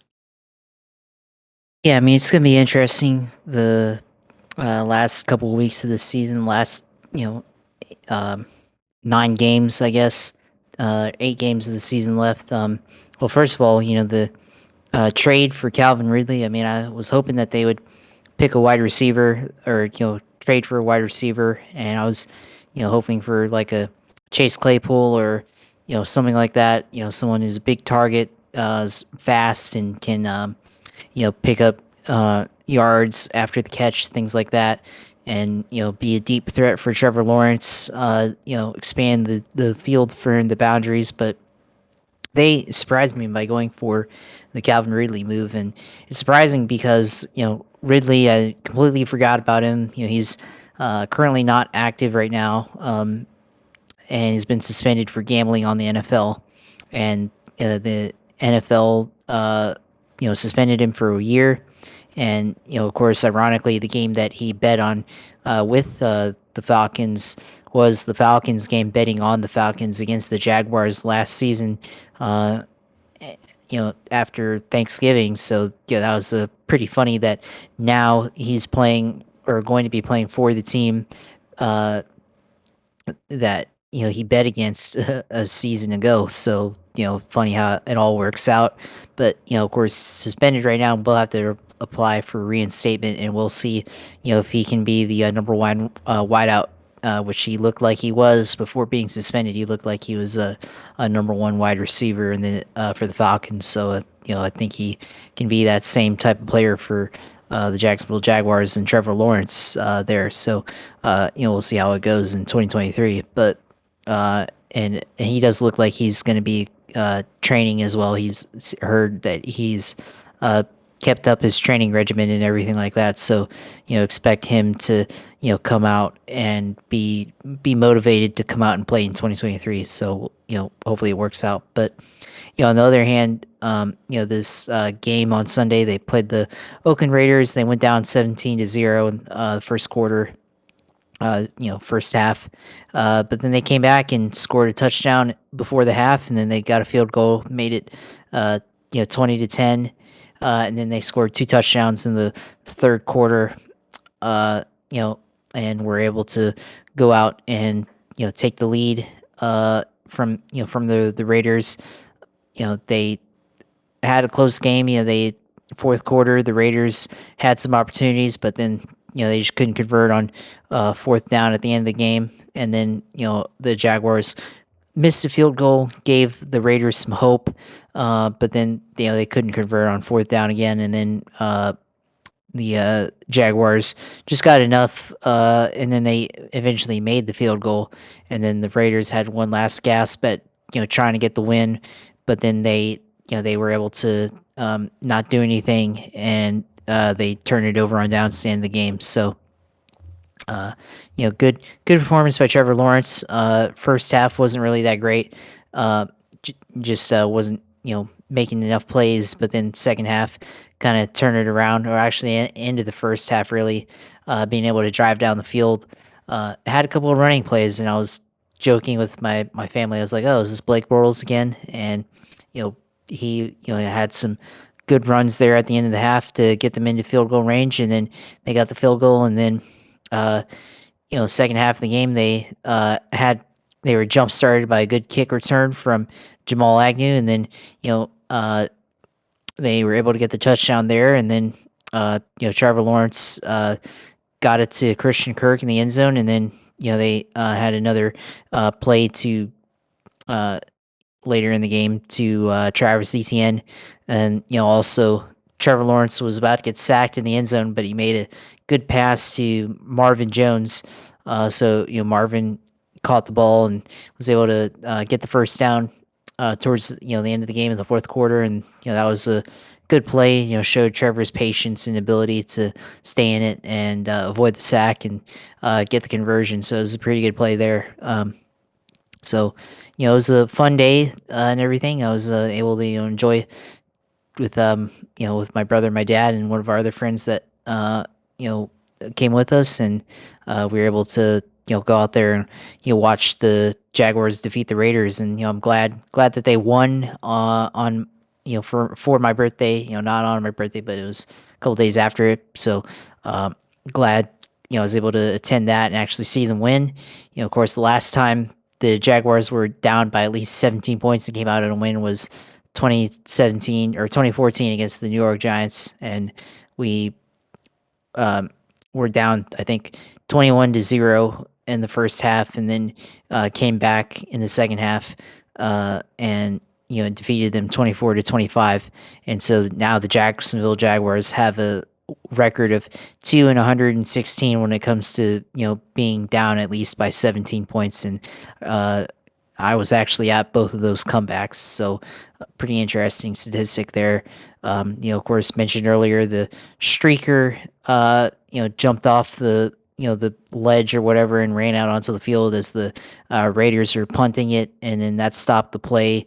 And then I think he ran for like 70 yards on the field, and then apparently he was also greased up in Vaseline somehow, and he was greased up and everything, and then took a couple of security people to tackle him and everything. So he made an impact on the game, and some jokes and memes going around about that. But that was an interesting moment for sure. But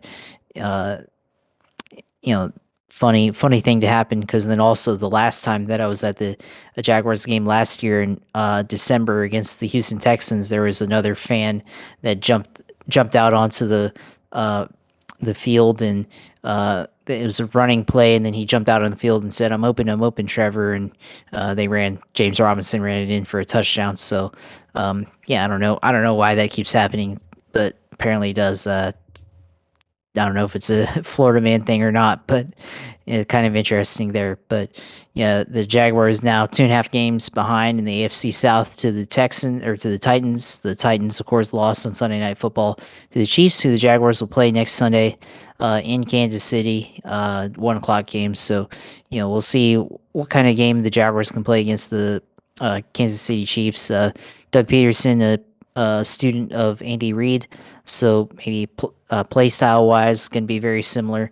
But of course the Chiefs struggled against the Titans during that game. The Titans play a very physical brand of football, and they took it to the Chiefs. The Chiefs were able to basically just like squeak by with a victory there. So we'll see what the Jaguars are able to do. A week after the Chiefs have been tested to the brink of their their system. Do they underplay the Jags and think that it's going to be easy win after a tough fought game, and then lay an egg or something like that, or the Jags going to be really tested because they haven't really faced a team like the Chiefs in a while. So we'll see if they can go up there and have a game at least against the Chiefs, be competitive, and hopefully, I'd like to see them win. I'm not sure yet though, so I won't feel good about a win or confident about a win until after the first quarter, after the way that they play. So we'll see what happens next Sunday against the Chiefs. But yeah, good game overall. Glad to be there for it. And then of course, fantasy wise, closed out should be closing out with the win here. So good to right the ship there for at least this week, and continue on and go for there for the fantasy league. So yeah, good week overall. Glad to finally get a win after 5 close losses in a row. Not sure how much more of it I could take, but at least finally get a win. Yeah, your guys get a win in real football, and then you get the fantasy win, fall just outside of the dual record deal because everybody ahead of you scored over 200 points. You scored 189 in the end. The final tally, yeah, you finished 6th. I end up getting the win. I had mainly because I had Joe Mixon and Joe Burrow. Essentially, my whole entire team. I mean, Kenyon Drake scored 2 touchdowns today for Baltimore against New Orleans in their 27-13 victory. So my running backs had 93.7 points in my fantasy deal. Joe Mixon, of course, had 5 touchdowns yesterday and 63.5 points. Joe Burrow and Trevor Lawrence scored 51 points, I think 75, was 95, so 50.95 points. So my whole entire fantasy productivity came from 4 players there because I have nobody else on my team. Drake Jackson had 8.3, and he's done. 2 guys are on bye. I have somebody on IR, so got to win there. Got to win in the other league that I'm in. Move myself up to 9th there. In Fall Brawl, my league, I moved myself up to 6th, so I'm back in playoff contention. Game ahead of 3 teams, including Vic, who is making a comeback, trying to get himself back in the mix. He's in the top 5. Wilson has won 4 weeks this year, and he's had 3 different team names in that span, conveniently. So he's trying to win this championship for, I think, the 3rd time. Hopefully I can prevent that. This is the best week I've had this year. I finished 4th twice. 4th twice, 5th once, or 5th twice. 4th and 5th twice. So this is my best week of the year, but wasn't enough to go and pass them. We won our sleeper league. Niners were on a bye. Hopefully, health. Elijah Mitchell, a couple other players are on IR ready to return. So we'll see if those guys can come back. Christian McCaffrey, of course, is the big story in regards to the offense. But we need everybody on both sides of the ball, especially in the secondary and the back 7, to be back, so that if the Niners have a chance to beat teams like Philly, teams like Seattle, they're going to need to defend. And that's what's going to have to happen. Minnesota, with their offense at 7-1 right now, the Niners are going to be traveling for sure. Unless a miracle happens, they're going to end up traveling for all 3 of the games if they want to go and get to Arizona for a Super Bowl. So we'll see about that. Good week in fantasy. Hoping for a good week in bowling. It's been a rough year so far. Had a little bright spot on Thursday, hoping to follow that through this week with three days of bowling and put up some good scores. If not, as long as we win, it's fine. But as long as I do my thing, it'll be fine too. But we'll see what happens with that. We'll of course go over it because as we're getting to the point of this racing season's getting over, we're gonna have to start talking about football. So we'll be talking about it more next week for sure. Formula One Brazilian Grand Prix this coming weekend, Josh, and I mean we figure it's the last sprint of the year.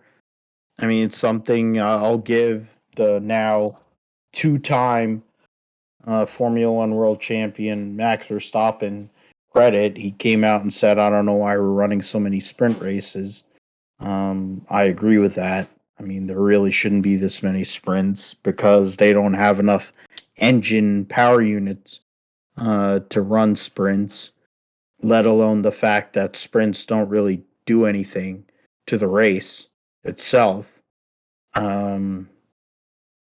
But there is a sprint race this weekend, last one of the year. Last year, it provided one of the best races of the year because they DQ'd Lewis Hamilton in qualifying, sent him to the back.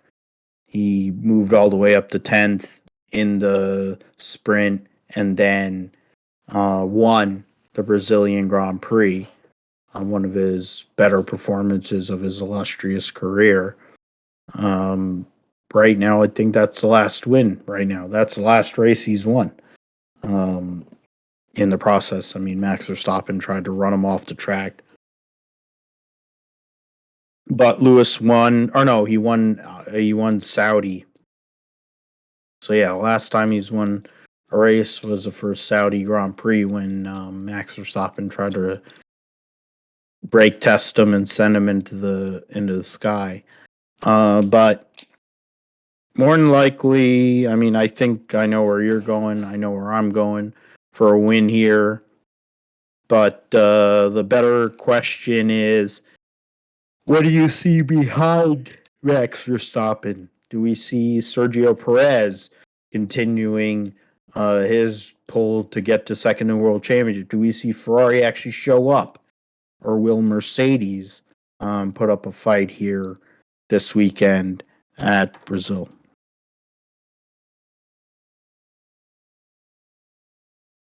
Yeah, it's an interesting thing, with how you bring that up because, I mean, you've already started out in the outline for next week's show, and we were already calling Max Verstappen winning for the 15th time this season, and just an endless pursuit of victories for Max Verstappen. But behind that, of course, is what is more compelling now.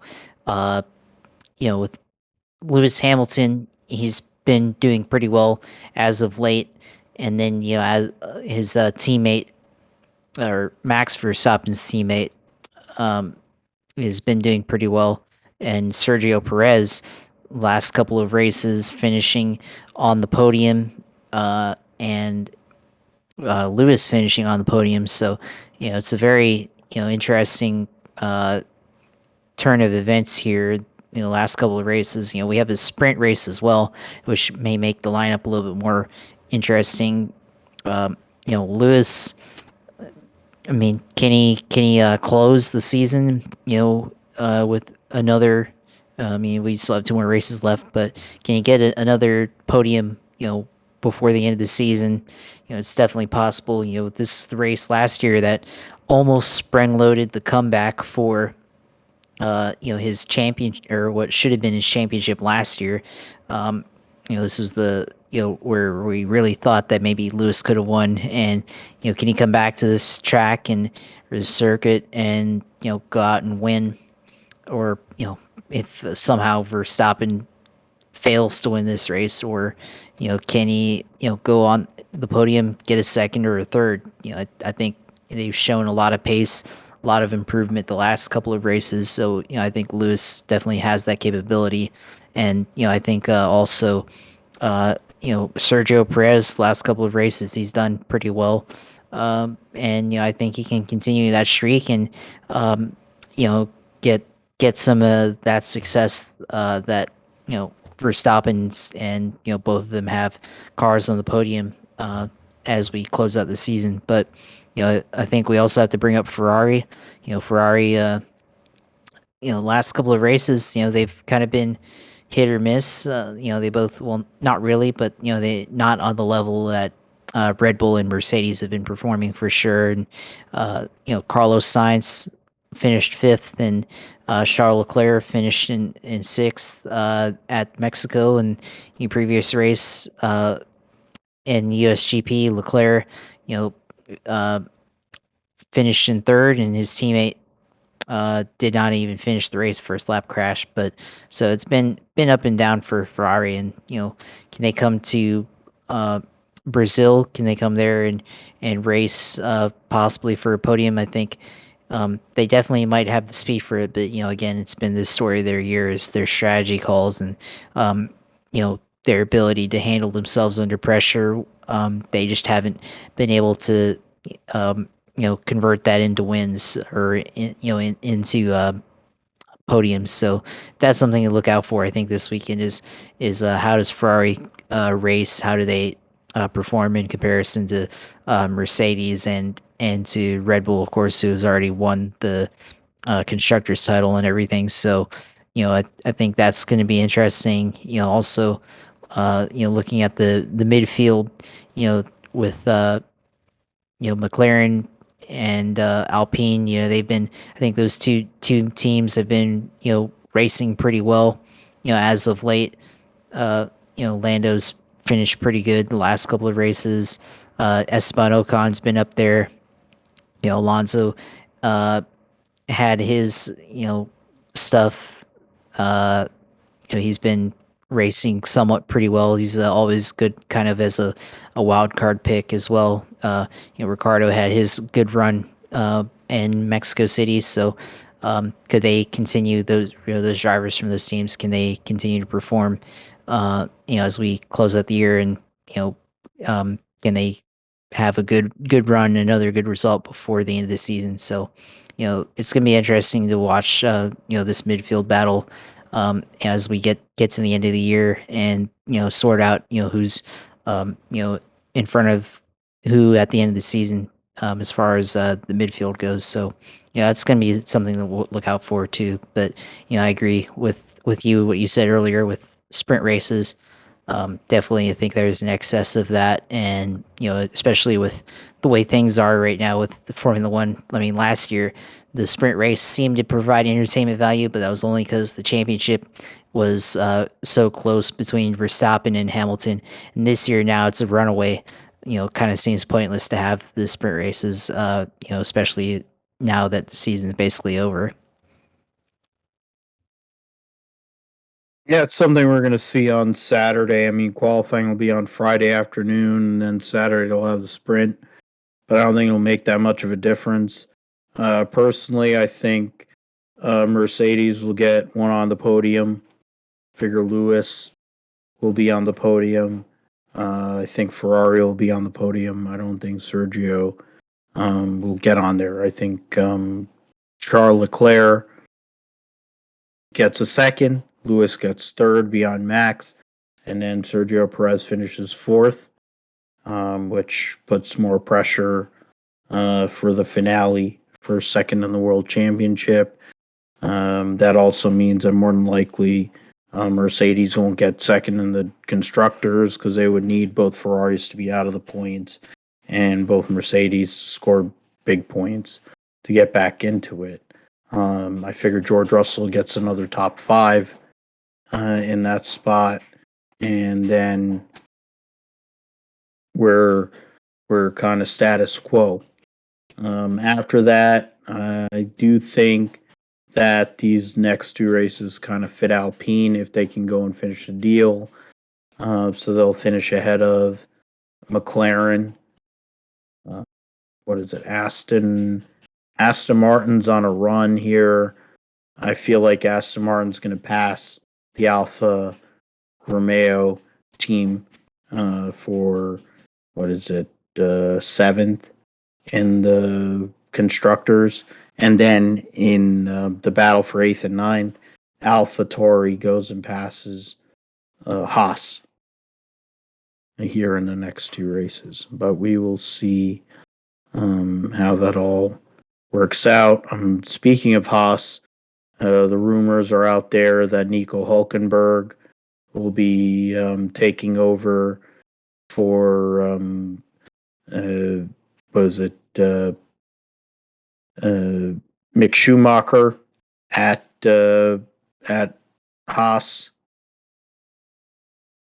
to become a driver there in for two veteran drivers to take over there at Haas to save damage and the whole bit. So we'll see what happens with that. Supposedly that announcement will be coming here this week.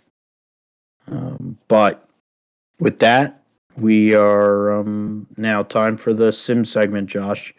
Let us know what you're doing in regards to iRacing and other gaming and other things that you're seeing out there in the sim realm. Yeah, of course. As always, I've been racing on iRacing last week. Did some racing at Phoenix with the Xfinity car, and it was definitely a challenge. I had never raced at Phoenix before with this new layout, with the dog leg and everything, and it was a bit of a different experience because like running the dog leg, you kind of, I guess, because I use one monitor, I don't have multiple monitors, and you kind of lose your field of view almost because you cut to the dog leg, and then you still have to maintain your field of vision to the other cars, and sometimes like running the dog leg, you kind of lose track of where you are in relation to the other cars, and you have to make sure you don't make contact or anything like that, and as you cut down and cut the dog leg and then come back up, you got to make sure you don't run into anybody. And that was a little bit of a challenge doing that. Um, you know, the it was interesting the corners, I guess, like turns what used to be 3 and 4 now 1 and 2. Uh, you got to kind of pedal it through the from the braking zone through the the exit of the corner until you get the exit. You kind of pedal, feathering the throttle, and then you accelerate off the corner. But you got to make sure you don't get on the gas too quickly, or else you get into the wall. And then you can almost kind of send it into 3 and 4. Use the bottom, and then just brake hard, and then just pick up the gas, and then just let the car kind of come back to the wall, or you can cut back down to the dog leg and get a good run down into the turn 1, or use the momentum into the dog leg. So to cut the dog leg. So it's interesting how to run, how you can run that track. But yeah, I mean, it's definitely a track that takes a lot of finesse. It's definitely kind of a driver's track in a way, and that's kind of how I felt about the racing this weekend at Phoenix. Is that you definitely had to have a good technique to run the run that track, and it's not quite the same as the old Phoenix was, where you could really run hard and everything. But this track takes a lot of finesse, and in certain parts you can run aggressive, but I feel like turns 1 and 2 really make or decide your lap and how quick you're going to be. So it was a good experience running that. Think this week on iRacing, well, now that NASCAR is over, it kind of deviates from the real life NASCAR schedule, of course. Yeah, I mean, maybe do some iRacing super speedway with the trucks, maybe, possibly. I don't know. We'll see. See what else here on the schedule this week for NASCAR. Class A NASCAR fixed at Kansas. iRacing Super Speedway, I already mentioned that. Legends Series, so the 87s at Talladega, might do that. Possibly always try to do the super speedways there because it's fun to run 225 miles an hour in a stock car unrestricted, and then you actually have to lift in the corner and everything. Chicagoland for iRacing Xfinity, so Maybe run that. I don't know yet. Let's see for IndyCar.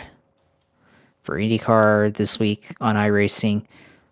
Oh, they're also at Talladega, so that's going to be incredible as well. So, running 260 miles an hour down into turn 3 or 250 maybe, I don't know. So that should be interesting as well. Going that type of speed in an Indy car. Other things. Let's see for road racing. We got the USF 2000 at Gateway, Global Mazda MX-5 Cup at Summit Point Raceway, always good. Spec Racer, so that's the Sports Car Club of America. Spec Racer Fords at Indianapolis Motor Speedway Road Course. Ferrari GT3 Evo at Road America.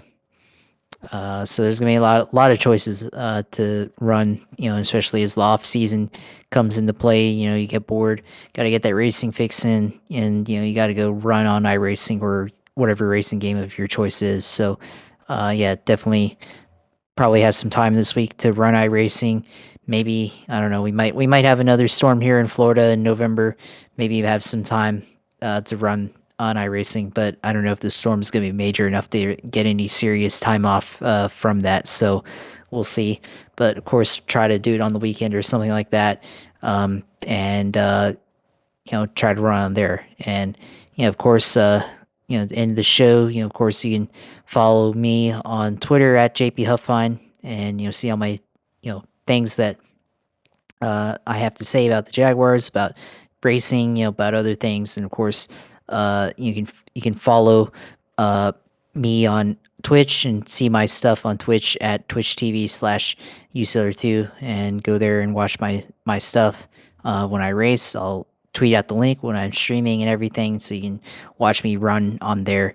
And of course, you can uh, follow Grip Strip Podcast YouTube, where we have everything, and where we have our videos from the last couple of weeks. You can go in there and see what we have to say, and see our faces, see our latest episodes and everything, if you choose to watch a video form where instead of audio. So go in there, subscribe to our page, and continue to support the efforts here that we're doing right now. So yeah, Phil, turn it over to you, of course. Always, as always, glad to continue to do it with you. And we're closing out the racing season in 2022, getting closer to the end and everything. And it's been a pretty interesting year. Of course, a lot of things that happened, and we had our opinions and takes on all of it. So glad NASCAR's over and everything. And but glad that we were able to cover it this year. Yeah, I'm glad that you were with me this whole way, and glad that we'll be able to do this for a while, hopefully, God willing, because we have a good thing going here. And thanks to you for, as always, being my sidekick and right-hand man and backing me up on the good days, the bad days, and everything. And also to Clayton Caldwell for coming in and giving us his takes on NASCAR Cup. We will be back next week. Of course, you can find me at Philip G. Matthew on Twitter. You can find us at Gripster Pod on Twitter, at Gripster Podcast on YouTube, as Josh mentioned. That's where we have the video feed, as we hear shredding going on over there. Conveniently while I'm finishing the show. We will be back next week for episode 144 of the Gripster Podcast, going over everything that happens at the Brazilian Grand Prix or Sao Paulo Grand Prix, all things WEC to end their season. World Superbikes will have their last race this coming week, and then their finale at Phillip Island, Rally Japan, and the World Rally Championship. And then we'll talk about the season finale in Formula 2, where Logan Sargent is trying to get enough super license points to become a Formula 1 driver and take over the second seat at Williams. We'll talk about all of that. We'll talk about NFL Week 10.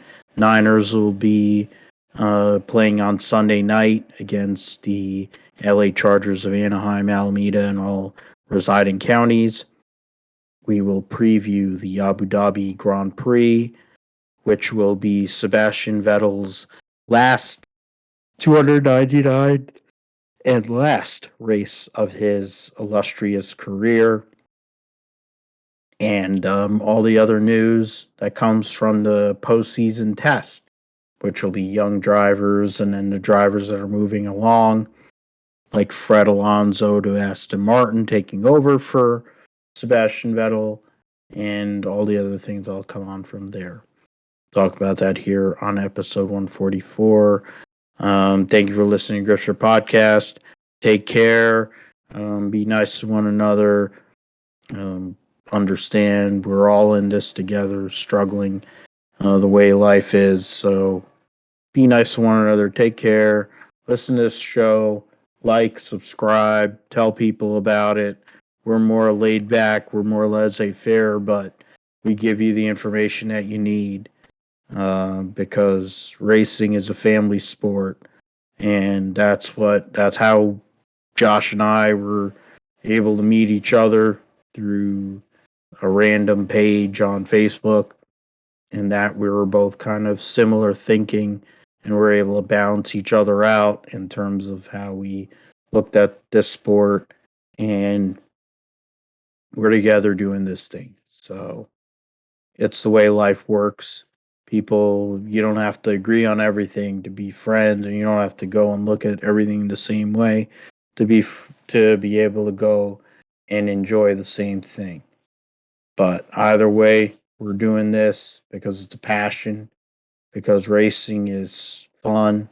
It's awesome. Being able to see cars go fast or motorcycles or whatever go fast is fun.